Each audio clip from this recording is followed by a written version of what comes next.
Glória a Deus, igreja. Então vamos para a continuação de 2 Pedro, no capítulo 3. Hoje a última pregação, do versículo 14 ao versículo 18. Glória a Deus. Assim diz a palavra do Senhor. Portanto, amados, enquanto esperam estas coisas, empenhem-se para serem encontrados por Ele em paz, imaculados e inculpáveis. Tenham em mente que a paciência do Senhor significa salvação, como também o nosso amado irmão Paulo lhes escreveu, com a sabedoria que Deus lhe deu. Ele escreve da mesma forma em todas as suas cartas, falando nelas destes assuntos. Suas cartas contêm algumas coisas difíceis de entender, as quais os ignorantes e instáveis torcem, como também o fazem com as demais escrituras, para a própria destruição deles. Portanto, amados, sabendo disso, guardem-se para que não sejam levados pelo erro dos que não têm princípios morais, nem percam a sua firmeza e caiam. Cresçam, porém, na graça e no conhecimento do nosso Senhor e Salvador Jesus Cristo. A Ele seja a honra, a Ele seja a glória, agora e para sempre. Amém. Glória a Deus. Hoje, então, vamos para a última pregação da exposição da segunda carta do apóstolo Pedro. Vocês que estão acompanhando desde o começo já sabem um pouco sobre esta carta, né? Que ela foi escrita ali entre o ano 66 e 68 depois de Cristo. Também temos já esse conhecimento de que o imperador Nero estava se levantando cada vez mais forte de maneira sanguinária contra a igreja. Então, na sua primeira carta, o apóstolo Pedro envia para falar para a igreja, né, aconselhar a igreja e também fortalecer a igreja. Já nesta segunda carta, ele está tratando de alguns problemas doutrinários da igreja e também está ali, né, fazendo com que eles se lembrem do que eles já sabem. Então, esta carta é para crente, é para a igreja, é um discipulado básico para a igreja. Isso que nós estudamos aqui, estamos entrando na 10ª pregação, é o básico para um cristão saber. É só o básico que o cara deve saber. Se de fato o cara é um cristão, o cara vai chegar a este conhecimento. Glória a Deus. Então, no primeiro capítulo nós vimos algumas partes muito interessantes que nos alegraram muito, né? Essa firmeza de que o apóstolo Pedro ele nos dá da salvação. Esta firmeza que nós temos de estarmos na mão do Senhor, não porque nós seguramos forte na mão do Senhor, mas porque Ele é fiel e não nos perderá jamais. Nós vimos então na primeira pregação do versículo 1 ao 4 os presentes de Deus. Nós temos a fé, temos a graça. No pleno conhecimento do Senhor, o apóstolo Pedro quer que esta graça, essa paz seja então multiplicada. Nós temos todas as coisas que precisamos para ter uma vida fiel a Deus, piedosa. Nós temos tudo, então nós recebemos muitos presentes de Deus. Na segunda pregação nós vimos do versículo 5 ao 11, né, o coral da fé, progredindo na vida espiritual. Nesse dia entendemos que nós temos a fé, mas temos uma responsabilidade de acrescentar à fé algumas características. Vocês que estavam no dia vão se lembrar que a fé é o regente desse coral, né? Mas para que exista um coral é necessário que tenham mais cantores. E nesse dia vimos então quais são esses outros cantores, né? A ilustração usada no dia. Na terceira pregação, ainda no capítulo 1, vimos do versículo 12 ao 21, que é lembrem-se do que aprenderam. Entendemos que, de fato, esta carta, o tema central desta carta é que o cristão deve se lembrar do que já sabe. Se lembrar do discipulado, se lembrar das palavras dos profetas, se lembrar das palavras dos apóstolos, né? Então nós devemos ter isso no nosso coração, mas cada dia, constantemente, nós devemos estar lembrando. E o apóstolo Pedro se esforçando em vida e também para que isso acontecesse, esse esforço dele é também para depois da morte dele. Estamos aqui 2000 anos depois, estudando esta carta que o apóstolo Pedro se esforçou tanto para glorificar a Deus e escrever, e hoje nós temos esse contato. Entramos no capítulo 2, então, entendendo que no final do capítulo 1 há profetas verdadeiros, que foram impelidos pelo Espírito Santo. E o capítulo 2 inteiro e boa parte do capítulo 3, o apóstolo Pedro então direciona aos falsos mestres. Ele diz na primeira pregação, que nós vimos do capítulo 3, do versículo 1 ao 4, que há falsos mestres que se infiltram dentro da igreja. E o nome dessa pregação, o título dessa pregação foi Agentes Infiltrados de Satanás. Eles adentram dentro da igreja, são ímpios, não são salvos e nunca foram. Não são salvos que perderam a salvação, isso não existe. Nunca foram salvos. O apóstolo também, João, diz que se saíram do nosso meio é porque nunca pertenceram a nós. né? Falando da igreja, não estamos falando desse ministério, estamos falando da igreja de Cristo no mundo todo, né? Se corromperam, saíram do meio do povo de Deus. E esses se introduzem, de fato, viram mestres nas igrejas, viram líderes, eles entram já com o propósito de alcançar a liderança e ali começam então as suas heresias, que ele chama de destruidoras no começo do capítulo 3. Vimos do versículo 5 ao 9, ou melhor, do capítulo 2, do versículo 5 ao 9 do capítulo 2, a quinta pregação. Vocês vão se lembrar, Deus de graça e de ira. Porque de fato Deus ele é fiel para guardar aqueles que são dele, assim como no exemplo nós vimos Ló, que morava lá em Sodoma e Gomorra, mas Deus soube livrar ele do que aconteceu lá, aquela destruição que Deus causou, mas ele também sabe guardar os ímpios para o dia do juízo. Vimos também na sexta pregação, do versículo 10 ao 16, do capítulo 2, as características desses falsos mestres. Ou seja, eles têm um modus operandi. Eles têm uma maneira de conduzir as coisas. Eles são guiados pelos seus desejos. Eles são guiados pelas suas cobiças. Eles fazem do povo negócio. Eles manipulam a palavra de Deus para conseguir essas coisas. Eles iludem as pessoas. Mas lembrando que no capítulo 2 inteiro ele deixa claro que estes seguidores desses falsos mestres só os seguem porque o desejo do coração deles é o mesmo. Eles só seguem esses falsos mestres porque eles têm os mesmos desejos corruptos. Eles não são salvos, eles não são ovelhas, e nós terminamos então o capítulo 2, do versículo 17 ao 22, vendo o efeito que esses falsos mestres fazem dentro da igreja.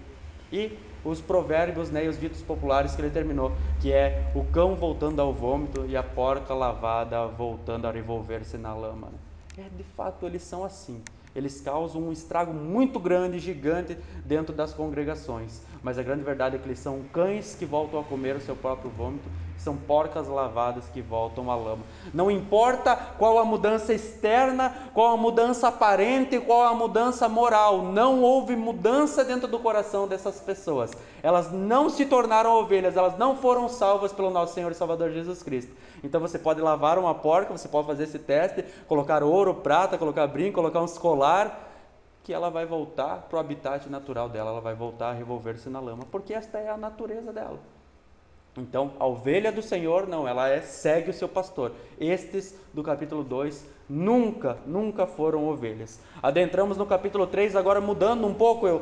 Pedro ele já não está mais atacando os falsos mestres, mas ele está agora tratando de uma doutrina em específico, uma heresia em específico, que esses falsos mestres estavam proliferando dentro da igreja.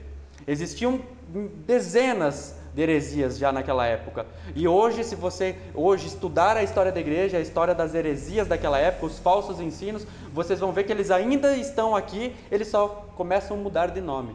Eles só mudam de nome, eles ganham uma nova roupagem, né? Naquele tempo nós vimos ali do versículo 1 ao 7 que a heresia que era proclamada de maneira mais forte, a qual Pedro está tratando aqui, é de que Jesus não voltaria. Eles não acreditavam, os gnósticos daquela época não acreditavam que Jesus de fato tinha vindo em carne. Então você vai ver o apóstolo Paulo, João, Pedro falando, não, ele veio em carne, ele morreu e ressuscitou. Você vai ver no credo apostólico dizendo que Cristo desceu à sepultura, que já é uma confissão de fé para a igreja, que é para proclamar de fato que Cristo veio, Deus se fez carne, morreu e ressuscitou. Eles negavam isso. E muitos diziam que Cristo não tinha carne, ele veio, mas era um espírito andando. Então ele foi e não vai voltar mais. Então eles zombavam daqueles que acreditavam dessa maneira. E você vai ver hoje a mesma coisa. Você vai ver esse ensino com outra roupagem. Homens e mulheres, falsos mestres que só pensam nas coisas dessa terra. E se você prega a volta de Cristo, eles dizem assim, é bobo. Cristo vai demorar muito para voltar, vivo hoje. Só ganhou outra roupagem, mas continua a mesma ideia de que esses caras não acreditam que Cristo vai voltar e eles estão focados simplesmente nesta terra, nesta vida, na carne, e eles seguem os desejos do seu coração. Então, na segunda pregação do capítulo 3, que foi da semana passada, né? No domingo da semana passada, do versículo 8 ao 13, sigam aí, vocês que estão com a Bíblia aberta nas suas mãos, vamos ver do versículo 8 ao 13, de maneira rápida, o que nós vimos para entender para onde nós estamos indo, assim como sempre temos feito as introduções. Glória a Deus! Versículo 8, o apóstolo então agora começa a resolver esta questão e ele começa a explicar a verdade. Ele disse que não era verdade e agora ele vai responder, né, para que isso a igreja não acabasse acreditando. Versículo 8 diz assim: não se esqueçam disto, amados, para o Senhor um dia é como 1000 anos e 1000 anos é como um dia. Veja, ele deixa claro, não está demorando a volta de Cristo, porque Deus, ele não está ligado ao tempo. Nesse dia, então, entendemos o que significa essa questão. Ele não está falando de ordem cronológica, que exatamente para o Senhor um dia é como 1000 anos, mas ele está falando de proporção. O que nós demoraríamos 1000 anos para fazer, o Senhor faz facilmente em um dia, ele faz facilmente. Então, como o Senhor poderia estar demorando a voltar?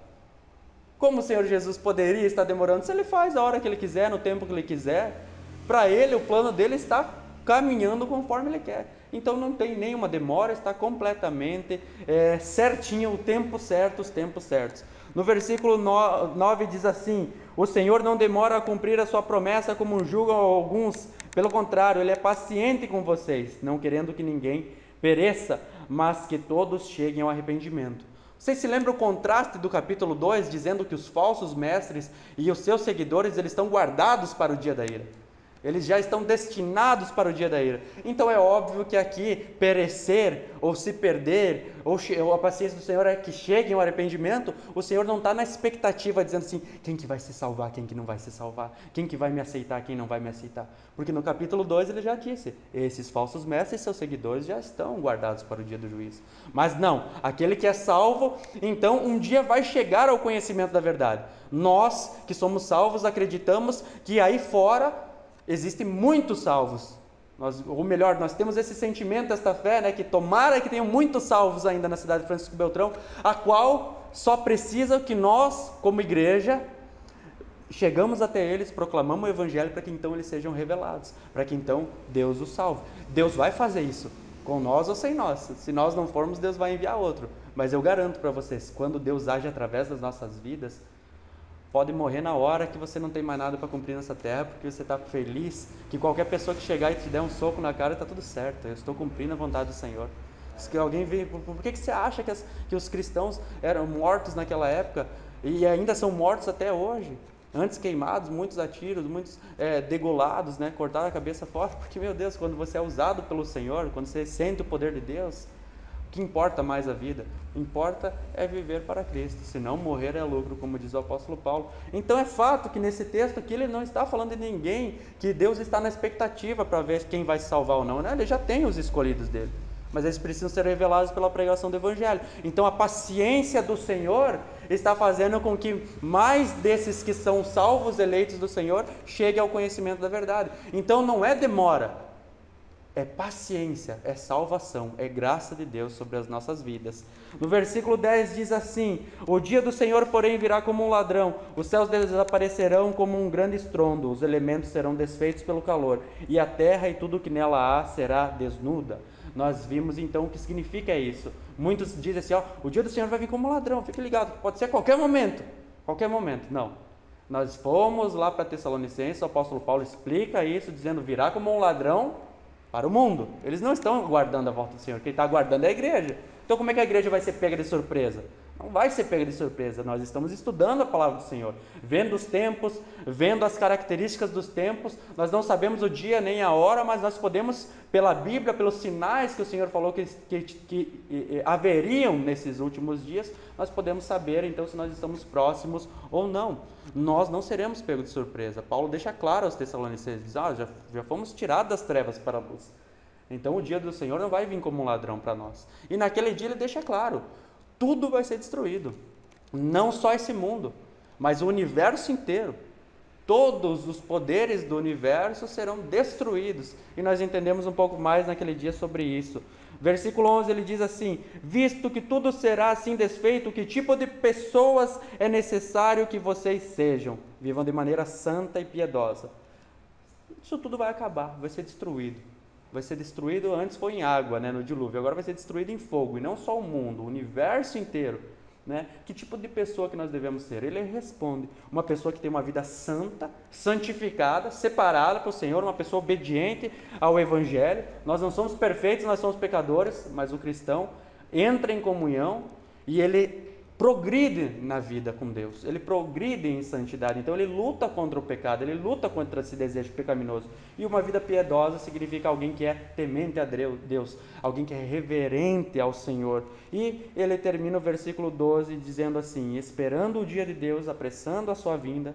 Nós entendemos o que é isso, que quanto mais nós proclamamos o Evangelho, mais aqueles escolhidos são revelados, e quando esses se completarem o número, Jesus voltará. Naquele dia os céus serão desfeitos pelo fogo e os elementos se derreterão pelo calor. É isso que vai acontecer, vai ser tudo destruído. Versículo 13. Todavia, de acordo com a sua promessa, que não demora, que não tarda, que não falha, esperamos novos céus e nova terra, onde habita a justiça. Então ficou claro agora na mente de vocês para onde nós estamos indo. A primeira frase do versículo 14, vocês já conseguem ter um entendimento do que ele está falando. Por isso a pregação de hoje, o título desta pregação é esperar é caminhar. Porque de fato, aquele que espera no Senhor, aquele que espera pela vinda do Senhor, não é alguém que espera parado. É alguém que espera servindo a Deus, compartilhando a palavra de Deus, obedecendo ao Senhor. Então, para o cristão, esperar não é ficar parado, esperar é caminhar. E é por isso que no versículo 14 ele começa a primeira frase dizendo assim: acompanhem comigo desde o início, ponto a ponto, para que nós tenhamos o entendimento da palavra. Amém? Glória a Deus ou não? Aleluia. Então vocês estão muito em silêncio, gente. Obrigado, Manu. Alguém está falando alguma coisa. Glória a Deus.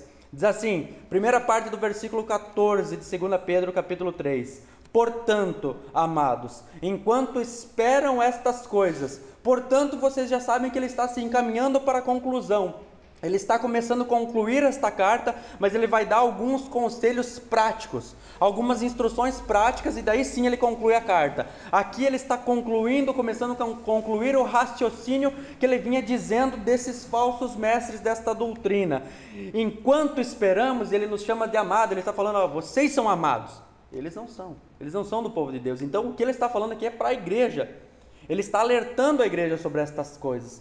Ele não está falando de pessoas que perderam a salvação e outras que ganharam, não. Ele está falando de pessoas que nunca foram salvos e da igreja que foi salva e nunca vai perder a salvação. O que a igreja então deve fazer enquanto esperam essas coisas? Que coisas? A vinda do Senhor, o resgate do nosso Senhor e Salvador Jesus Cristo, o dia que ele descerá do céu, enviará os seus anjos aos quatro cantos da terra, resgatar o seu povo, recolher a sua igreja, nesse dia onde o céu será desfeito, quando o Senhor Jesus romper a nossa atmosfera descendo do céu com seus gloriosos anjos. Nesse dia o estrondo, o som vai ser tão alto, ao qual nós lemos aqui, que tudo será abalado e destruído. Então nós seremos arrebatados e vamos morar com ele, e os ímpios serão destruídos, serão lançados no lago de fogo. Os ímpios serão, junto com esse mundo, queimados, fulminados. Então agora que nós já temos essa ideia, o que nós devemos fazer como igreja? Qual deve ser a atitude da igreja neste momento? Porque a grande verdade é que nós não sabemos quando ele vem, mas nós esperamos a vinda dele. Mas enquanto estamos nessa terra, a igreja tem que viver como Cristo ensinou. E ele começa a segunda parte do versículo 14 dizendo assim: empenhem-se para serem encontrados por ele em paz. Empenhem-se, apressem-se, no original está. Esforcem-se, sejam zelosos. É preciso um esforço então nisso que ele vai dizer. É preciso um esforço para ser encontrado em paz. Mas primeiro nós temos que entender o que é paz. E se de fato esse esforço vem de nós. Se esse esforço é da nossa carne. Se isso que ele está falando aqui é uma característica de alguém que faz para Deus, ou a característica de alguém que Deus já fez e pode fazer. Então nós vamos entender o que é paz em primeiro lugar. A Bíblia no Novo Testamento, mais especificadamente, ela trata sobre duas paz. Duas é citada. Primeira delas é a paz com Deus. E uma não existe sem a outra. E a outra é a paz de Deus. Sem você ter a paz com Deus, você não pode ter a paz de Deus. Sem você estar em paz com Ele, é impossível que você tenha a paz dele na sua vida. Se você ainda é um inimigo de Deus, ainda é um ímpio, não foi salvo pelo nosso Senhor e Salvador Jesus Cristo, você não tem como experimentar nessa terra a paz de Deus. Então a primeira delas é a paz com Deus, que eu não poderia deixar de citar Romanos do capítulo 5. E os irmãos que participam aí do estudo de Romanos, né, há mais de um ano, há quase 2 anos, aí toda sexta-feira nós estudamos a carta de Romanos, já sabem do que nós vamos tratar aqui essa noite. Nós estudamos esse capítulo 5, amém ou não? Romanos capítulo 5, versículo 1 diz assim: tendo sido, pois, justificados pela fé, temos paz com Deus, por nosso Senhor Jesus Cristo. Muito bom isso, né? Olha só que interessante, através do sacrifício de Cristo na cruz do Calvário, nós recebemos essa fé, nós fomos justificados por essa fé, que é dom de Deus que nós recebemos, e agora nós fomos reconciliados com Deus. O homem era um inimigo de Deus, ele vai falar isso lá no versículo 10 do capítulo 5 de Romanos, ele diz assim: se quando éramos inimigos de Deus, fomos reconciliados com Ele mediante a morte do seu Filho, quanto mais agora, tendo sido reconciliados, seremos salvos por sua vida. Jesus morreu, ressuscitou, Ele vive e reina hoje? Obviamente que sim. Então por que cargas d'água que alguém ia pensar que alguém que foi salvo, justificado, iria perder? Se Cristo vive e a pessoa acredita que Cristo vive, então se nós éramos inimigos e Ele nos reconciliou, será que agora muito mais não seremos salvos pela sua vida? Então é óbvio que seremos, nós éramos inimigos de Deus. Nós éramos por natureza filhos da ira, mas por causa do Filho do nosso Senhor, de Deus, o nosso Senhor e Salvador Jesus Cristo, nós somos adotados como filho. Por causa da obra de Cristo, nós somos salvos. Agora nós somos chamados para viver essa vida, sermos co-herdeiros com Cristo e herdeiros de Deus.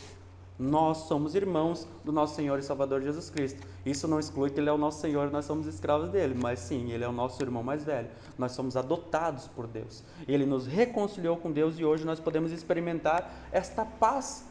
Hoje você pode, neste momento, enquanto eu estou pregando, e por favor estejam em comunhão, orando, clamando a Deus para que Ele direcione a palavra, clamando a Deus para que você sinta o poder dEle nesse lugar, clamando a Deus para que você seja transformado, clamando a Deus para que você tenha um entendimento da palavra dEle. Agora nesse momento, você que não é mais inimigo de Deus, você pode estar em oração. Você e eu podemos nos dirigir diretamente ao Senhor através a Deus através do nosso Senhor e Salvador Jesus Cristo. Ele nos reconciliou, Ele nos religou com Deus. Ele é a nossa religião. Deus que se fez carne, se fez um homem, e o homem, Senhor Jesus Cristo, né, é o nosso mediador. Ele que fez essa mediação para terminar essa inimizade. Nós, pecadores, inimigos de Deus, e Deus irado contra nós. E agora, hoje nós somos amigos de Deus. Mas temos agora então, em contrapartida, por conta da paz com Deus, temos a paz de Deus. João, no capítulo 14, versículo 27, o texto de João 14, um texto muito conhecido pela igreja. Vocês que são grandes conhecedores da palavra de Deus, vão se lembrar aí na memória bíblica de vocês essas palavras. João 14, versículo 27, diz assim: deixo-lhes a paz. Olha só que interessante, Jesus dizendo: eu vou deixar a paz para vocês. Mas olha o que ele fala como essa paz é. Ele dá algo específico que é diferente do mundo. Olha só o que ele diz: deixo-lhes a paz, a minha paz lhes dou. Não dou como o mundo dá. Não se perturbem os seus corações, nem tenham medo. O que é paz lá fora para o mundo? Paz para o mundo é ter uma condição financeira boa, é de fato você ter ali, não ter medo da vida, você não ter medo de ser assaltado, você viver num país que não tem criminalidade, um país que está em paz. A paz de Cristo é diferente, ela não necessita de coisas externas. A paz de Cristo não necessita do que está exterior, a paz de Cristo é interna. Independente do que está ao nosso redor, independente do que tem à nossa volta, independente do estado e condição de saúde ou condição financeira, ou não só nossa, mas do mundo, nós temos a paz de Cristo. A igreja pode usufruir da paz de Cristo. Então agora você já tem uma ideia de quando Cristo voltar, então nós devemos nos empenhar para serem encontrados assim, usufruindo dessa paz com Deus. Tem pessoas que não usufruem da paz com Deus, não tem uma vida de oração, não tem uma vida de comunhão, tem a paz com Deus, mas se Cristo voltar, ela não é encontrada desta maneira. É salva, mas não usufrui desta paz. não vive desta paz com Deus. E muito menos usufrui, porque se não tem comunhão com Deus, não tem a paz de Cristo, não consegue experimentar, está lá dentro, guardadinha, escondida, mas não usufrui disso daí. A mesma coisa é outra aplicação, a pregação do Evangelho. Você sabe um pouco do Evangelho, você sabe, você já ouviu algumas pregações aqui, você pode começar a proclamar o Evangelho lá fora. E você vai sentir o poder de Deus te guiando as palavras. Ou você pode ser um cristão, um salvo negligente, um cristão meia boca, viver uma vida vagabunda na presença do Senhor, uma vida que aparenta ser um ímpio, e você não sentir essas coisas. Mas eu garanto para ti que sentindo essas coisas é muito melhor. Mas você pode achar que ser cristão é só vir no domingo na igreja, participar das reuniões e não levar isso para o dia a dia na tua vida. Eu acho difícil que um cristão permaneça até o final assim. Porque se for cristão verdadeiro, ele vai progredir na fé. Mas muitos vivem assim por anos. Até que o Senhor vem e esmaga e essa pessoa entenda que é verdade. Por isso que eu alerto tanto vocês. Empenhem-se para serem encontrados dessa maneira. Os tempos estão chegando, a gente vê os sinais. Filipenses no capítulo 4, versículos 6 e 7. Filipenses no capítulo 4, versículos 6 e 7, o apóstolo Paulo também nos fala um pouco sobre essa paz. Ele diz assim: não andem ansiosos por coisa alguma, mas em tudo pela oração e súplicas, e com ação de graças, apresentem seus pedidos a Deus, e a paz de Deus, que excede todo entendimento, guardará os seus corações e as suas mentes em Cristo Jesus. Não era isso que eu estava falando? Você quer usufruir essa paz de Deus? Tem uma vida do quê?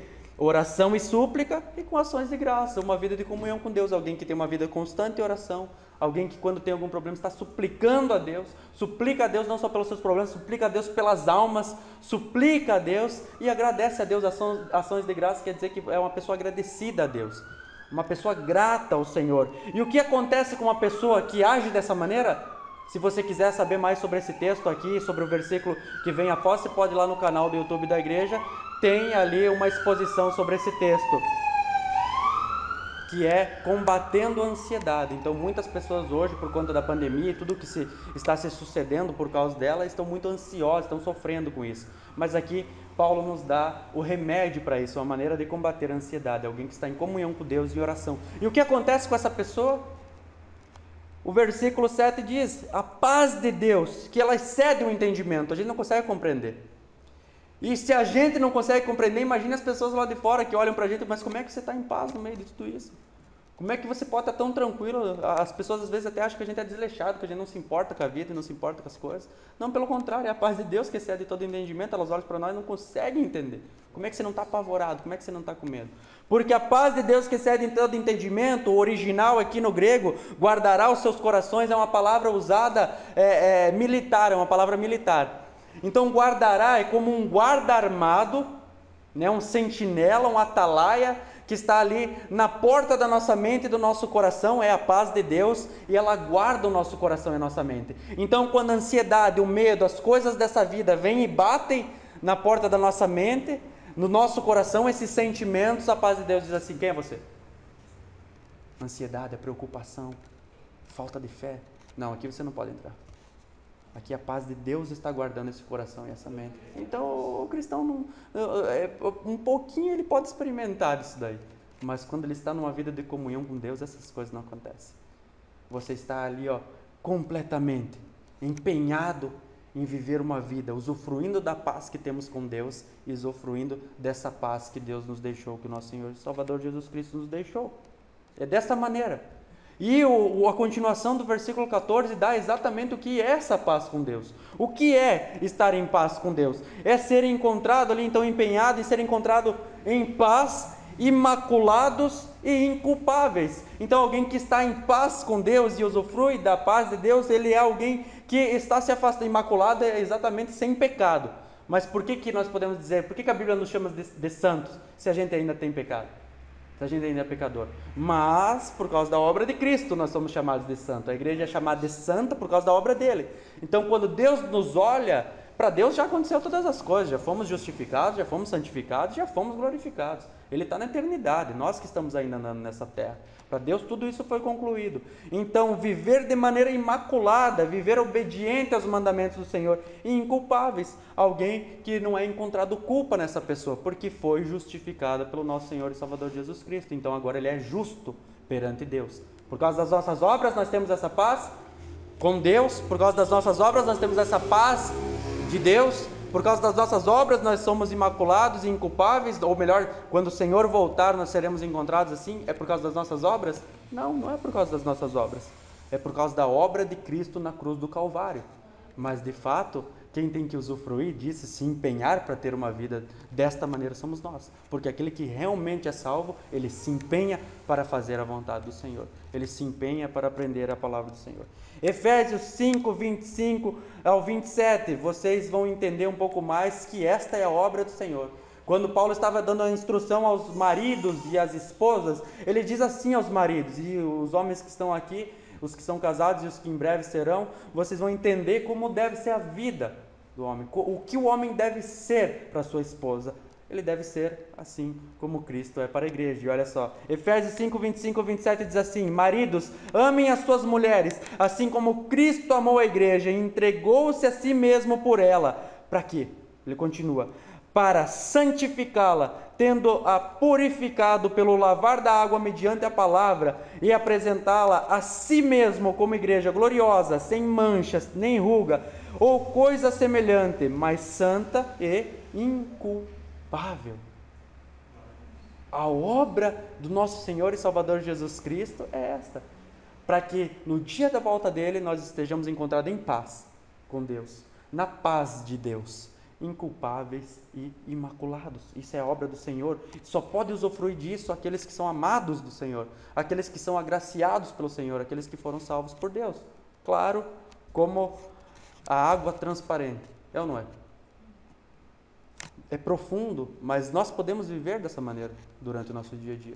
Talvez nós temos altos e baixos no nosso dia a dia, mas é por causa da nossa falta de responsabilidade com as coisas de Deus. Porque estas coisas é para que o cristão esteja fazendo todo dia. Por acaso algum de vocês sabe me dizer qual é o dia e a hora que o Senhor voltará? Mas nós sabemos que devemos ser encontrados dessa maneira, né? Então, como nós não sabemos, todos os dias, todos os momentos do nosso dia nós devemos nos empenhar para ter uma vida assim. Versículo 15, sigam comigo, a primeira parte diz assim, daí vamos fazendo links com outros textos para entender. 2 Pedro capítulo 3, versículo 15, a primeira parte diz: tenham em mente que a paciência do nosso Senhor significa salvação. Voltem lá um pouquinho comigo, lá no versículo 9. Lá no versículo 9 desse mesmo capítulo, diz assim: o Senhor não demora em cumprir a sua promessa, como julgam alguns. Pelo contrário, Ele é paciente com vocês, não querendo que ninguém pereça, mas que todos cheguem ao arrependimento. É isso que Deus quer para os seus eleitos. Então, tenham em mente que a paciência do Senhor significa salvação. Muitos estão dizendo que Jesus está demorando para voltar. Ih, mas passou 2000 anos, pastor, eu já escuto essas histórias há muito tempo. Mas não, Deus não está demorando, Ele tem o plano certinho nas suas mãos. O que está acontecendo é que Deus é paciente. E a paciência do Senhor significa salvação. Então o que acontece é que enquanto uns zombam, enquanto algumas pessoas zombam de nós por esperarmos o nosso Senhor e Salvador Jesus Cristo, o que nós estamos fazendo? Aproveitando da paciência do Senhor para proclamar o Evangelho. Para que esses salvos cheguem ao arrependimento, para que esses eleitos sejam revelados. A paciência do Senhor significa para nós que nós temos tempo para se arrepender, e que a partir do momento que a palavra é pregada para nós, chegou esse tempo, então para nós já chegou, e nós devemos nos arrepender a cada dia porque somos pecadores, e proclamar esse arrependimento às nações. A paciência do Senhor significa para nós salvação, proclamação do Evangelho, proclamação às nações que o nosso Senhor salvará o seu povo, os seus eleitos, que foi escolhido pela sua soberania e graça. O texto continua dizendo na segunda parte assim: como também o nosso amado irmão Paulo lhes escreveu. E aqui ele começa a falar, vocês se lembram que na introdução das primeiras pregações nós estávamos ali falando de que ele começa a reafirmar a autoridade apostólica? Que ele está com o intuito dessa carta de reafirmar a autoridade dele como apóstolo, porque esses falsos estavam adentrando na igreja, mas também reafirmar a autoridade apostólica de Paulo. Paulo já tinha morrido, né, e ele sabia que estava prestes a morrer. Então ele sabia que esses falsos estavam adentrando dentro da igreja, introduzindo doutrinas, heresias destruidoras, e muitas pessoas poderiam parar de acreditar na autoridade dos apóstolos, que as palavras eram de Deus, ou começar a acreditar que existiam outras pessoas que também estavam escrevendo cartas, além dessas que nós temos aqui, e que eram divinas. Como tem muita gente que hoje aí que tem revelação e diz que a igreja tem que fazer dessa maneira porque tem uma revelação. Não, mas a palavra diz de outra maneira. Não, mas é que isso daí era para o passado, tem que ver o que Deus está falando hoje. Então ele já começa a falar do apóstolo Paulo, ele diz assim, e também como nosso amado irmão lhes escreveu, ou seja, eles já levavam naquela época, no primeiro século, que as cartas de Paulo eram inspiradas por Deus, era doutrina para a igreja, era ensinamento de Deus para a igreja. O apóstolo Paulo já era um dos pregadores e apóstolos mais influentes na Ásia. Vocês se lembram que a Ásia foi evangelizada quase completamente por Paulo. Ele viajou e plantou muitas igrejas ali.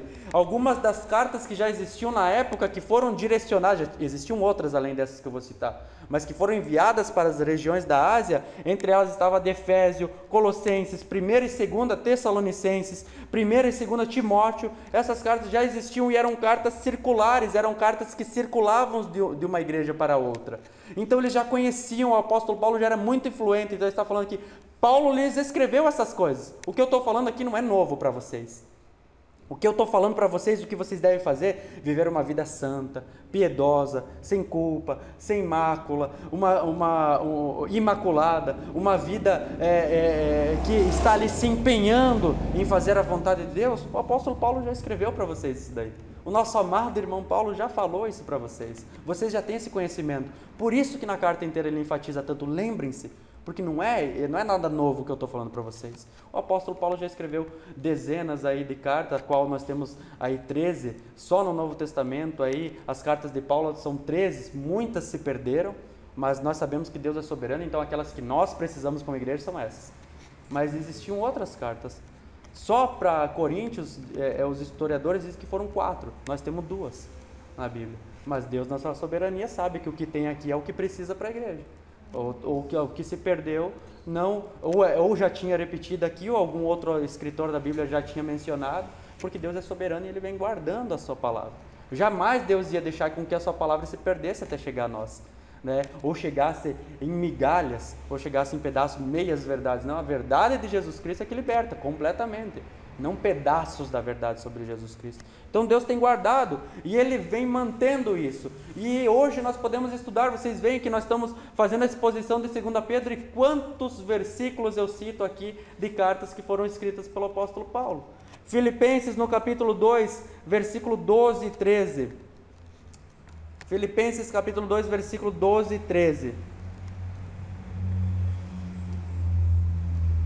Diz assim: assim, meus amados, como sempre vocês obedeceram, não apenas em minha presença, porém muito mais agora na minha ausência, ponham em ação a salvação de vocês com temor a Deus, com temor e tremor, pois é Deus quem efetua em vocês tanto o querer quanto o realizar, de acordo com a boa vontade dele. E o apóstolo Paulo está falando as mesmas coisas que Pedro está falando aqui. Quem tem que se empenhar para desenvolver esta paz, esta fé, esta salvação é você, né? É você que deve se esforçar. Empenhe-se para isso. Esforce-se para isso. Sejam zelosos. Paulo também está falando isso. Mas como que nós podemos ser zelosos e nos empenhar? Ele continua dizendo no versículo 13: pois é Deus que efetua em vocês tanto o querer quanto o realizar, de acordo com a sua boa vontade. Deus deu a graça, deu a fé, Ele dá a vontade de servir a Ele, e quando surge essa vontade no nosso coração, para fazer uma obra do Senhor, só porque nós temos a graça dEle.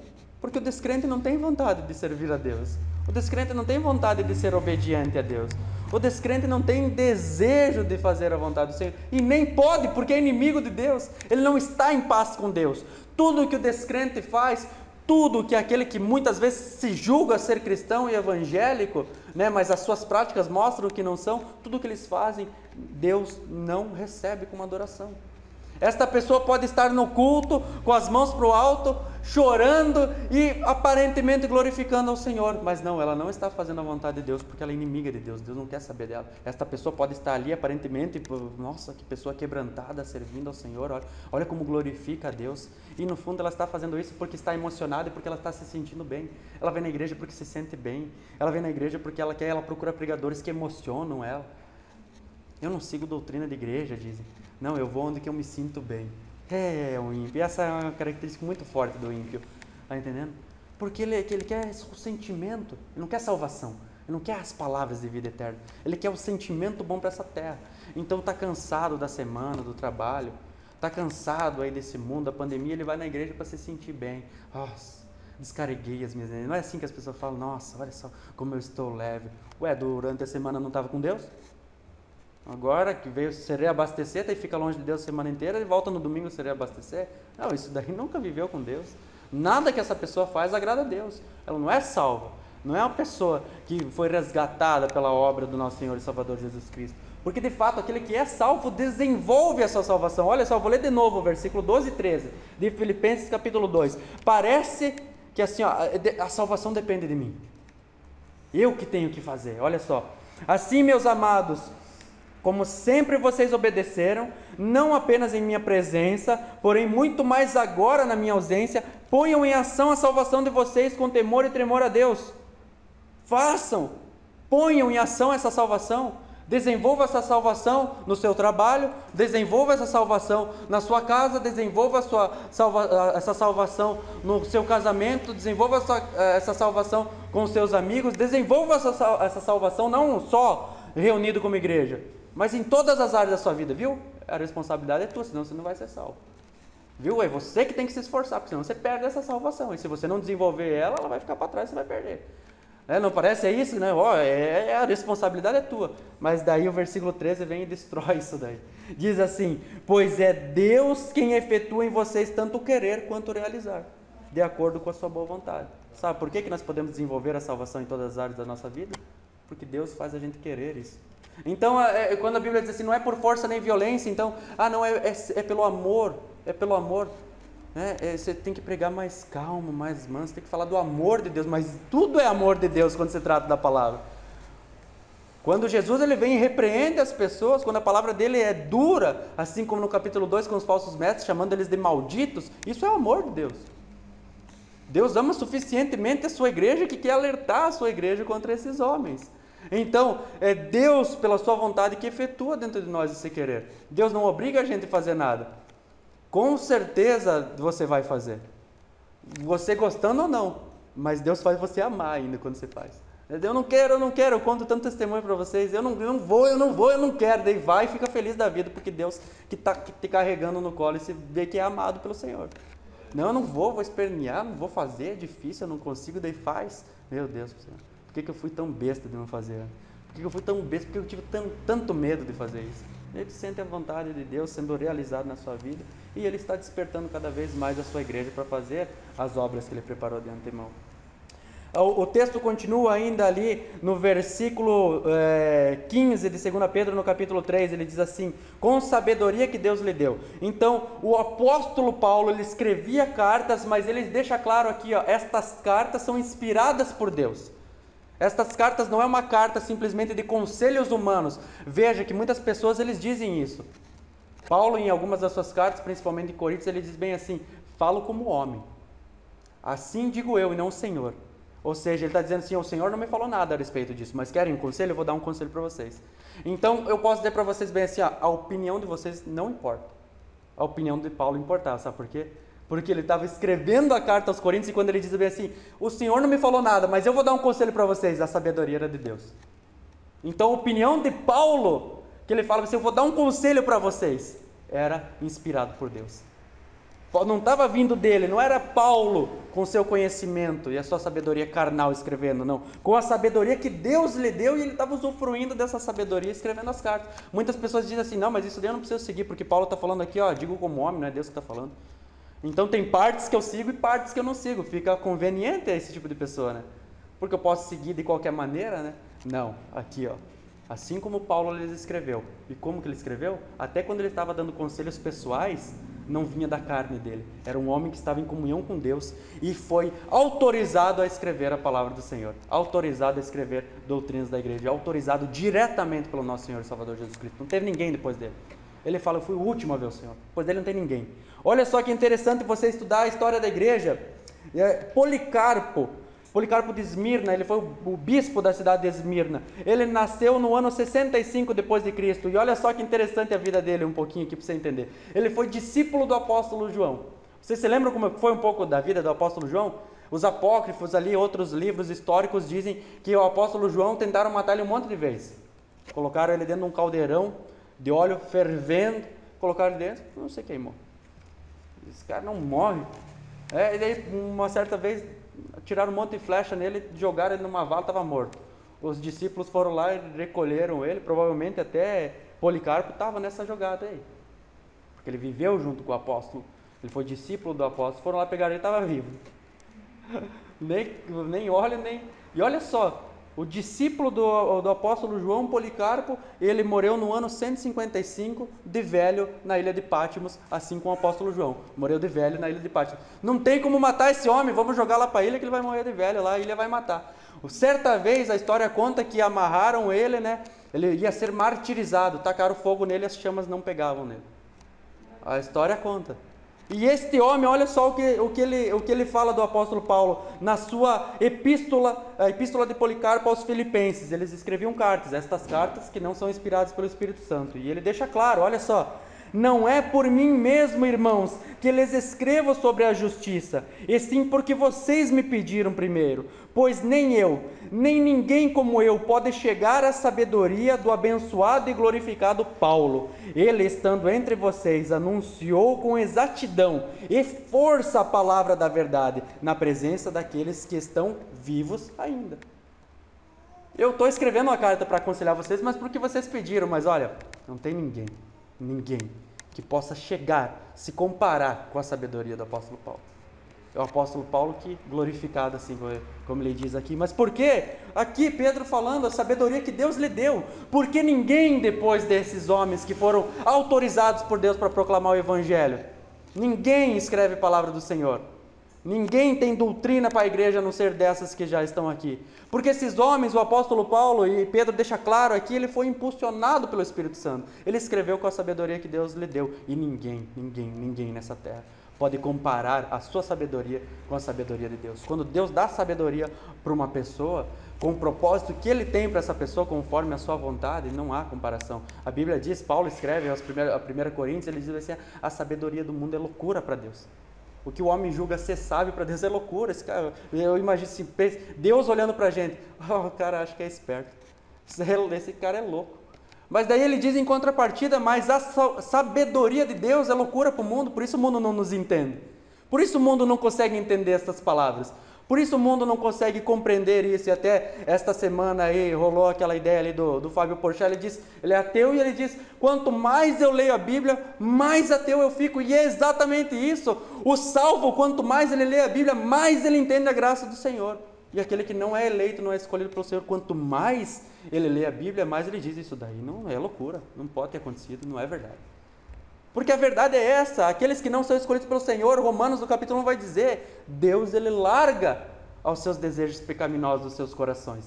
Ele entrega as suas vontades. E ele diz ainda no capítulo 1, Paulo diz assim, eles achando-se sábios, tornaram-se loucos. É isso que acontece com ele. Então é lógico, ele vai ler muito mais a Bíblia e vai ser mais ateu. Se Deus não resgatar ele, se Deus não salvar ele, se ele não for escolhido, sim, cada vez mais que eles leem a Bíblia, eles vão achar mais loucura ainda. Porque eles acham que eles são sábios. A Bíblia é loucura. Mas a grande verdade é que nós sabemos que viver com Deus, sim, é sabedoria verdadeira. O mundo é loucura, então pode nos chamar de louco. Eu fico até feliz quando isso acontece. Paulo escreveu com essa sabedoria que esses falsos mestres não compreendiam. E olha só que interessante que diz Efésios capítulo 1, versículo 17 ao 19.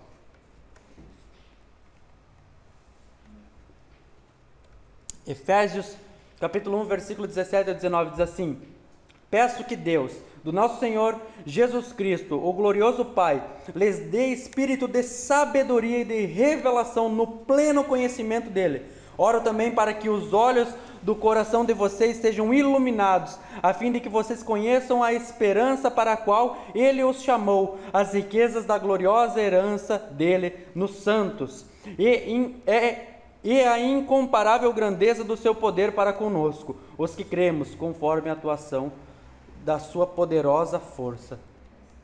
Por que nós podemos entender que é a sabedoria de Deus essas coisas? Porque Deus ilumina o nosso coração, Deus ilumina a nossa mente e Deus nos dá espírito de sabedoria.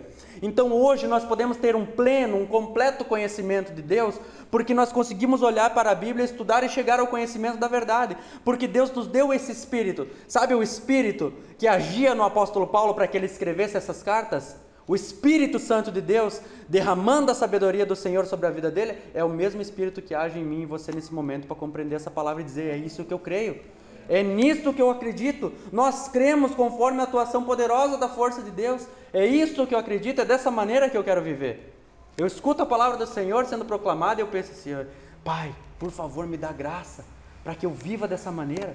Eu ainda não vivo dessa maneira, mas eu quero me empenhar, me esforçar, porque eu sei que essa vontade que eu sinto quando eu escuto a palavra de Deus, é o Senhor que coloca no meu coração. E eu só posso realizar no dia a dia a Tua vontade, Pai, por causa da Tua graça, por causa da Tua salvação. Então nós clamamos ao Senhor, nos dá graça para orar, nos dá graça para proclamar a Tua palavra, nos dá graça para estar no culto ao Senhor, nos dá graça para amar, estar reunidos como igreja e servir ao Senhor. Enquanto estas coisas não acontecem, nós devemos ser encontrados obedecendo a Deus, assim como Pedro está escrevendo para esta igreja naquela época. Paulo também já tinha escrito, falando das mesmas coisas. É a mesma graça, é o mesmo Deus, é a mesma salvação, é a mesma maneira, é o mesmo Salvador. Versículo 16, sigam comigo. Ele vai começar a explicar agora sobre o apóstolo Paulo, para deixar claro, para ensinar a igreja. Porque os gnósticos naquela época, muitos escreviam cartas e assinavam como os apóstolos. Tanto que o apóstolo vai falar, o apóstolo Paulo diz bem assim, mesmo que venha um anjo, ou carta escrita de nós, mesmo que venha uma carta escrita de nós, não acredito, considero maldito. Se for outro evangelho diferente do qual nós já pregamos, não pode vir uma carta com a nossa assinatura. E ele ainda diz, pode ser eu mesmo falando, não acredito. É o evangelho que já foi pregado, nem que venha um anjo, nem que venha eu mesmo, ele está falando. E agora Pedro vai começar a explicar então no versículo 16. Ele diz assim na primeira parte, ele escreve da mesma forma em todas as suas cartas, falando nelas desses assuntos. Veja, os assuntos que Pedro está tratando aqui, Paulo também escreve desses assuntos nas suas cartas. Paulo também fala da vinda do Senhor, também fala da destruição do mundo, também fala da graça, da santidade, também fala de viver uma vida piedosa. Até o apóstolo Paulo das cartas do Novo Testamento é o que mais fala sobre aplicar este conhecimento na sua vida diária. Nós lemos Filipenses, ele falando ali, desenvolva a vossa salvação. Desenvolva, faça isso, já está dentro de você essa vontade. E Deus que despertou essa vontade dentro de você, então faça, não fique tentando resistir. Né? Muitas vezes a gente pensa assim, será que é Deus que está falando para mim ir? Vai pregar o evangelho para aquela pessoa, não é coisa da minha mente. Sim, é a tua mente que está falando para você pregar o evangelho, é a tua carne, é isso que a tua carne quer, né? A tua carne quer falar de Jesus, né? É isso que a nossa carne quer. Só pode ter sido a carne. E muitos ainda acham que é o diabo, né? Não, é o diabo. Só pode ser ele que quer que a pessoa seja salva, né? Pregar o evangelho. Da onde que Deus vai querer que você pregue o evangelho? Da onde que Deus vai querer que você alimente uma pessoa? Deus vai querer que você cuide das pessoas lá fora? Não, né? Então muitas vezes a gente deixa de viver essas coisas. Não, mas Paulo fala de você viver uma vida piedosa, assim como Pedro está falando. Ele escreve da mesma maneira em suas cartas. Então você vai ver uma carta do apóstolo Paulo e vai entender este evangelho, o evangelho a qual ele prega, e nas outras ele vai estar falando a mesma coisa, ele não vai estar contradizendo. Então, se você ler alguma outra carta que contradiz o que ele já disse, as cartas que você já conhece, as cartas que já estavam em circulação naquela época, calma aí. Ele escreve da mesma maneira nas suas cartas. Ele fala destas coisas, desses assuntos. Ele trata, ele é a mesma linguagem, é a mesma doutrina. É o mesmo Deus, é o mesmo Senhor, é o mesmo Espírito. Ele continua dizendo, ainda no mesmo versículo de 2 Pedro, capítulo 3. Suas cartas contêm algumas coisas difíceis de entender. E de fato, nós estudamos aí, não terminamos ainda, estamos no capítulo 13, quase 2 anos aí, toda sexta-feira, né, estudando a carta de Paulo aos Romanos, que é considerado o Evangelho dentro do Evangelho. Então, se tu quer entender o Evangelho, Estude por resto da vida a carta de Paulo aos Romanos. O Dr. Martyn Lloyd-Jones, ele foi um médico da rainha da Inglaterra, e ele acabou vendo que não era suficiente salvar as pessoas carnalmente, porque no leito de morte elas estavam ali e prometendo: doutor, me salva, me cura, que eu vou viver uma vida diferente. Eu não vivi até agora. E não é assim que o ímpio morre, né? Querendo viver, para agora ele entendeu o que realmente importa. Então ele começou a observar e ele disse, vocês já vão entender onde se encaixa aqui. Ele disse, não é suficiente, porque eu vejo que eles são curados e eles voltam a pecar. Eu preciso ser mais que isso. Então ele virou pregador do evangelho. Ele virou pastor.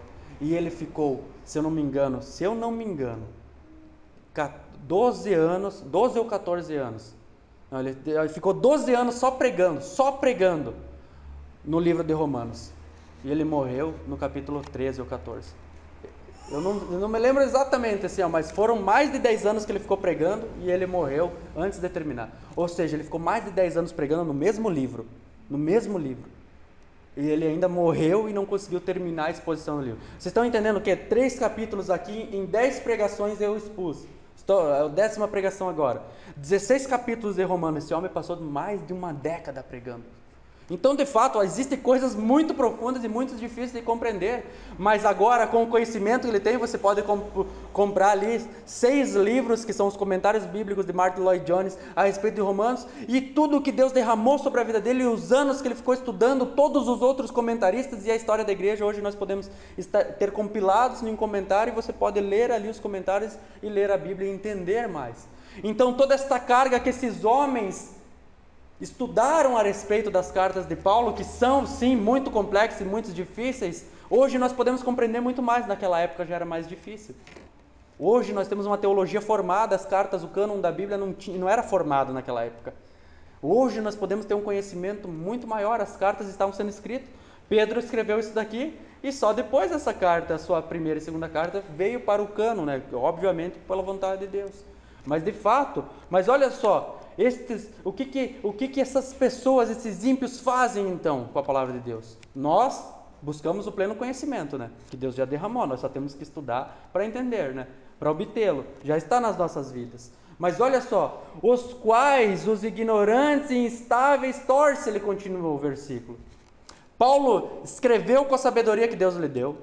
Ele escreve da mesma maneira, a mesma linguagem em todas as suas cartas. Ele trata desses assuntos que eu estou falando com vocês, sobre as heresias, sobre os hereges, sobre falsos mestres, sobre a salvação, santificação, sobre a graça, a regeneração, o Espírito Santo agindo nas nossas vidas. E o que os ignorantes fazem? O que os instáveis fazem? Eles torcem a palavra de Deus. E o ignorante aqui, você vai ver que tem muito ignorante. Muitos ignorantes que são líderes de igrejas, que não conhecem o básico da história da igreja, que não conhecem o básico das doutrinas da graça, e que manipulam, torcem a palavra de Deus. O ignorante no original significa sem erudição, é exatamente o que significa para nós. Sem erudição, alguém que não foi instruído, ou seja, esses falsos mestres, eles não fazem parte do colégio apostólico, eles não fazem parte da doutrina dos apóstolos. Hoje eu, como pastor, 2000 anos depois da vida de Jesus Cristo e desses apóstolos, me esforço só para repetir o que esses homens falaram. O meu dever aqui é só repetir o que eles falaram, é só explicar para vocês o que eles já explicavam naquela época para a igreja. Eu não tenho que trazer nada novo, não tenho que inventar nada, eu não tenho que torcer, manipular a palavra do Senhor para se adaptar à cultura de hoje em dia. Muita gente diz assim, a cultura mudou, então tem textos ali que nós temos que adaptar. Tem textos que nós temos que deixar para trás.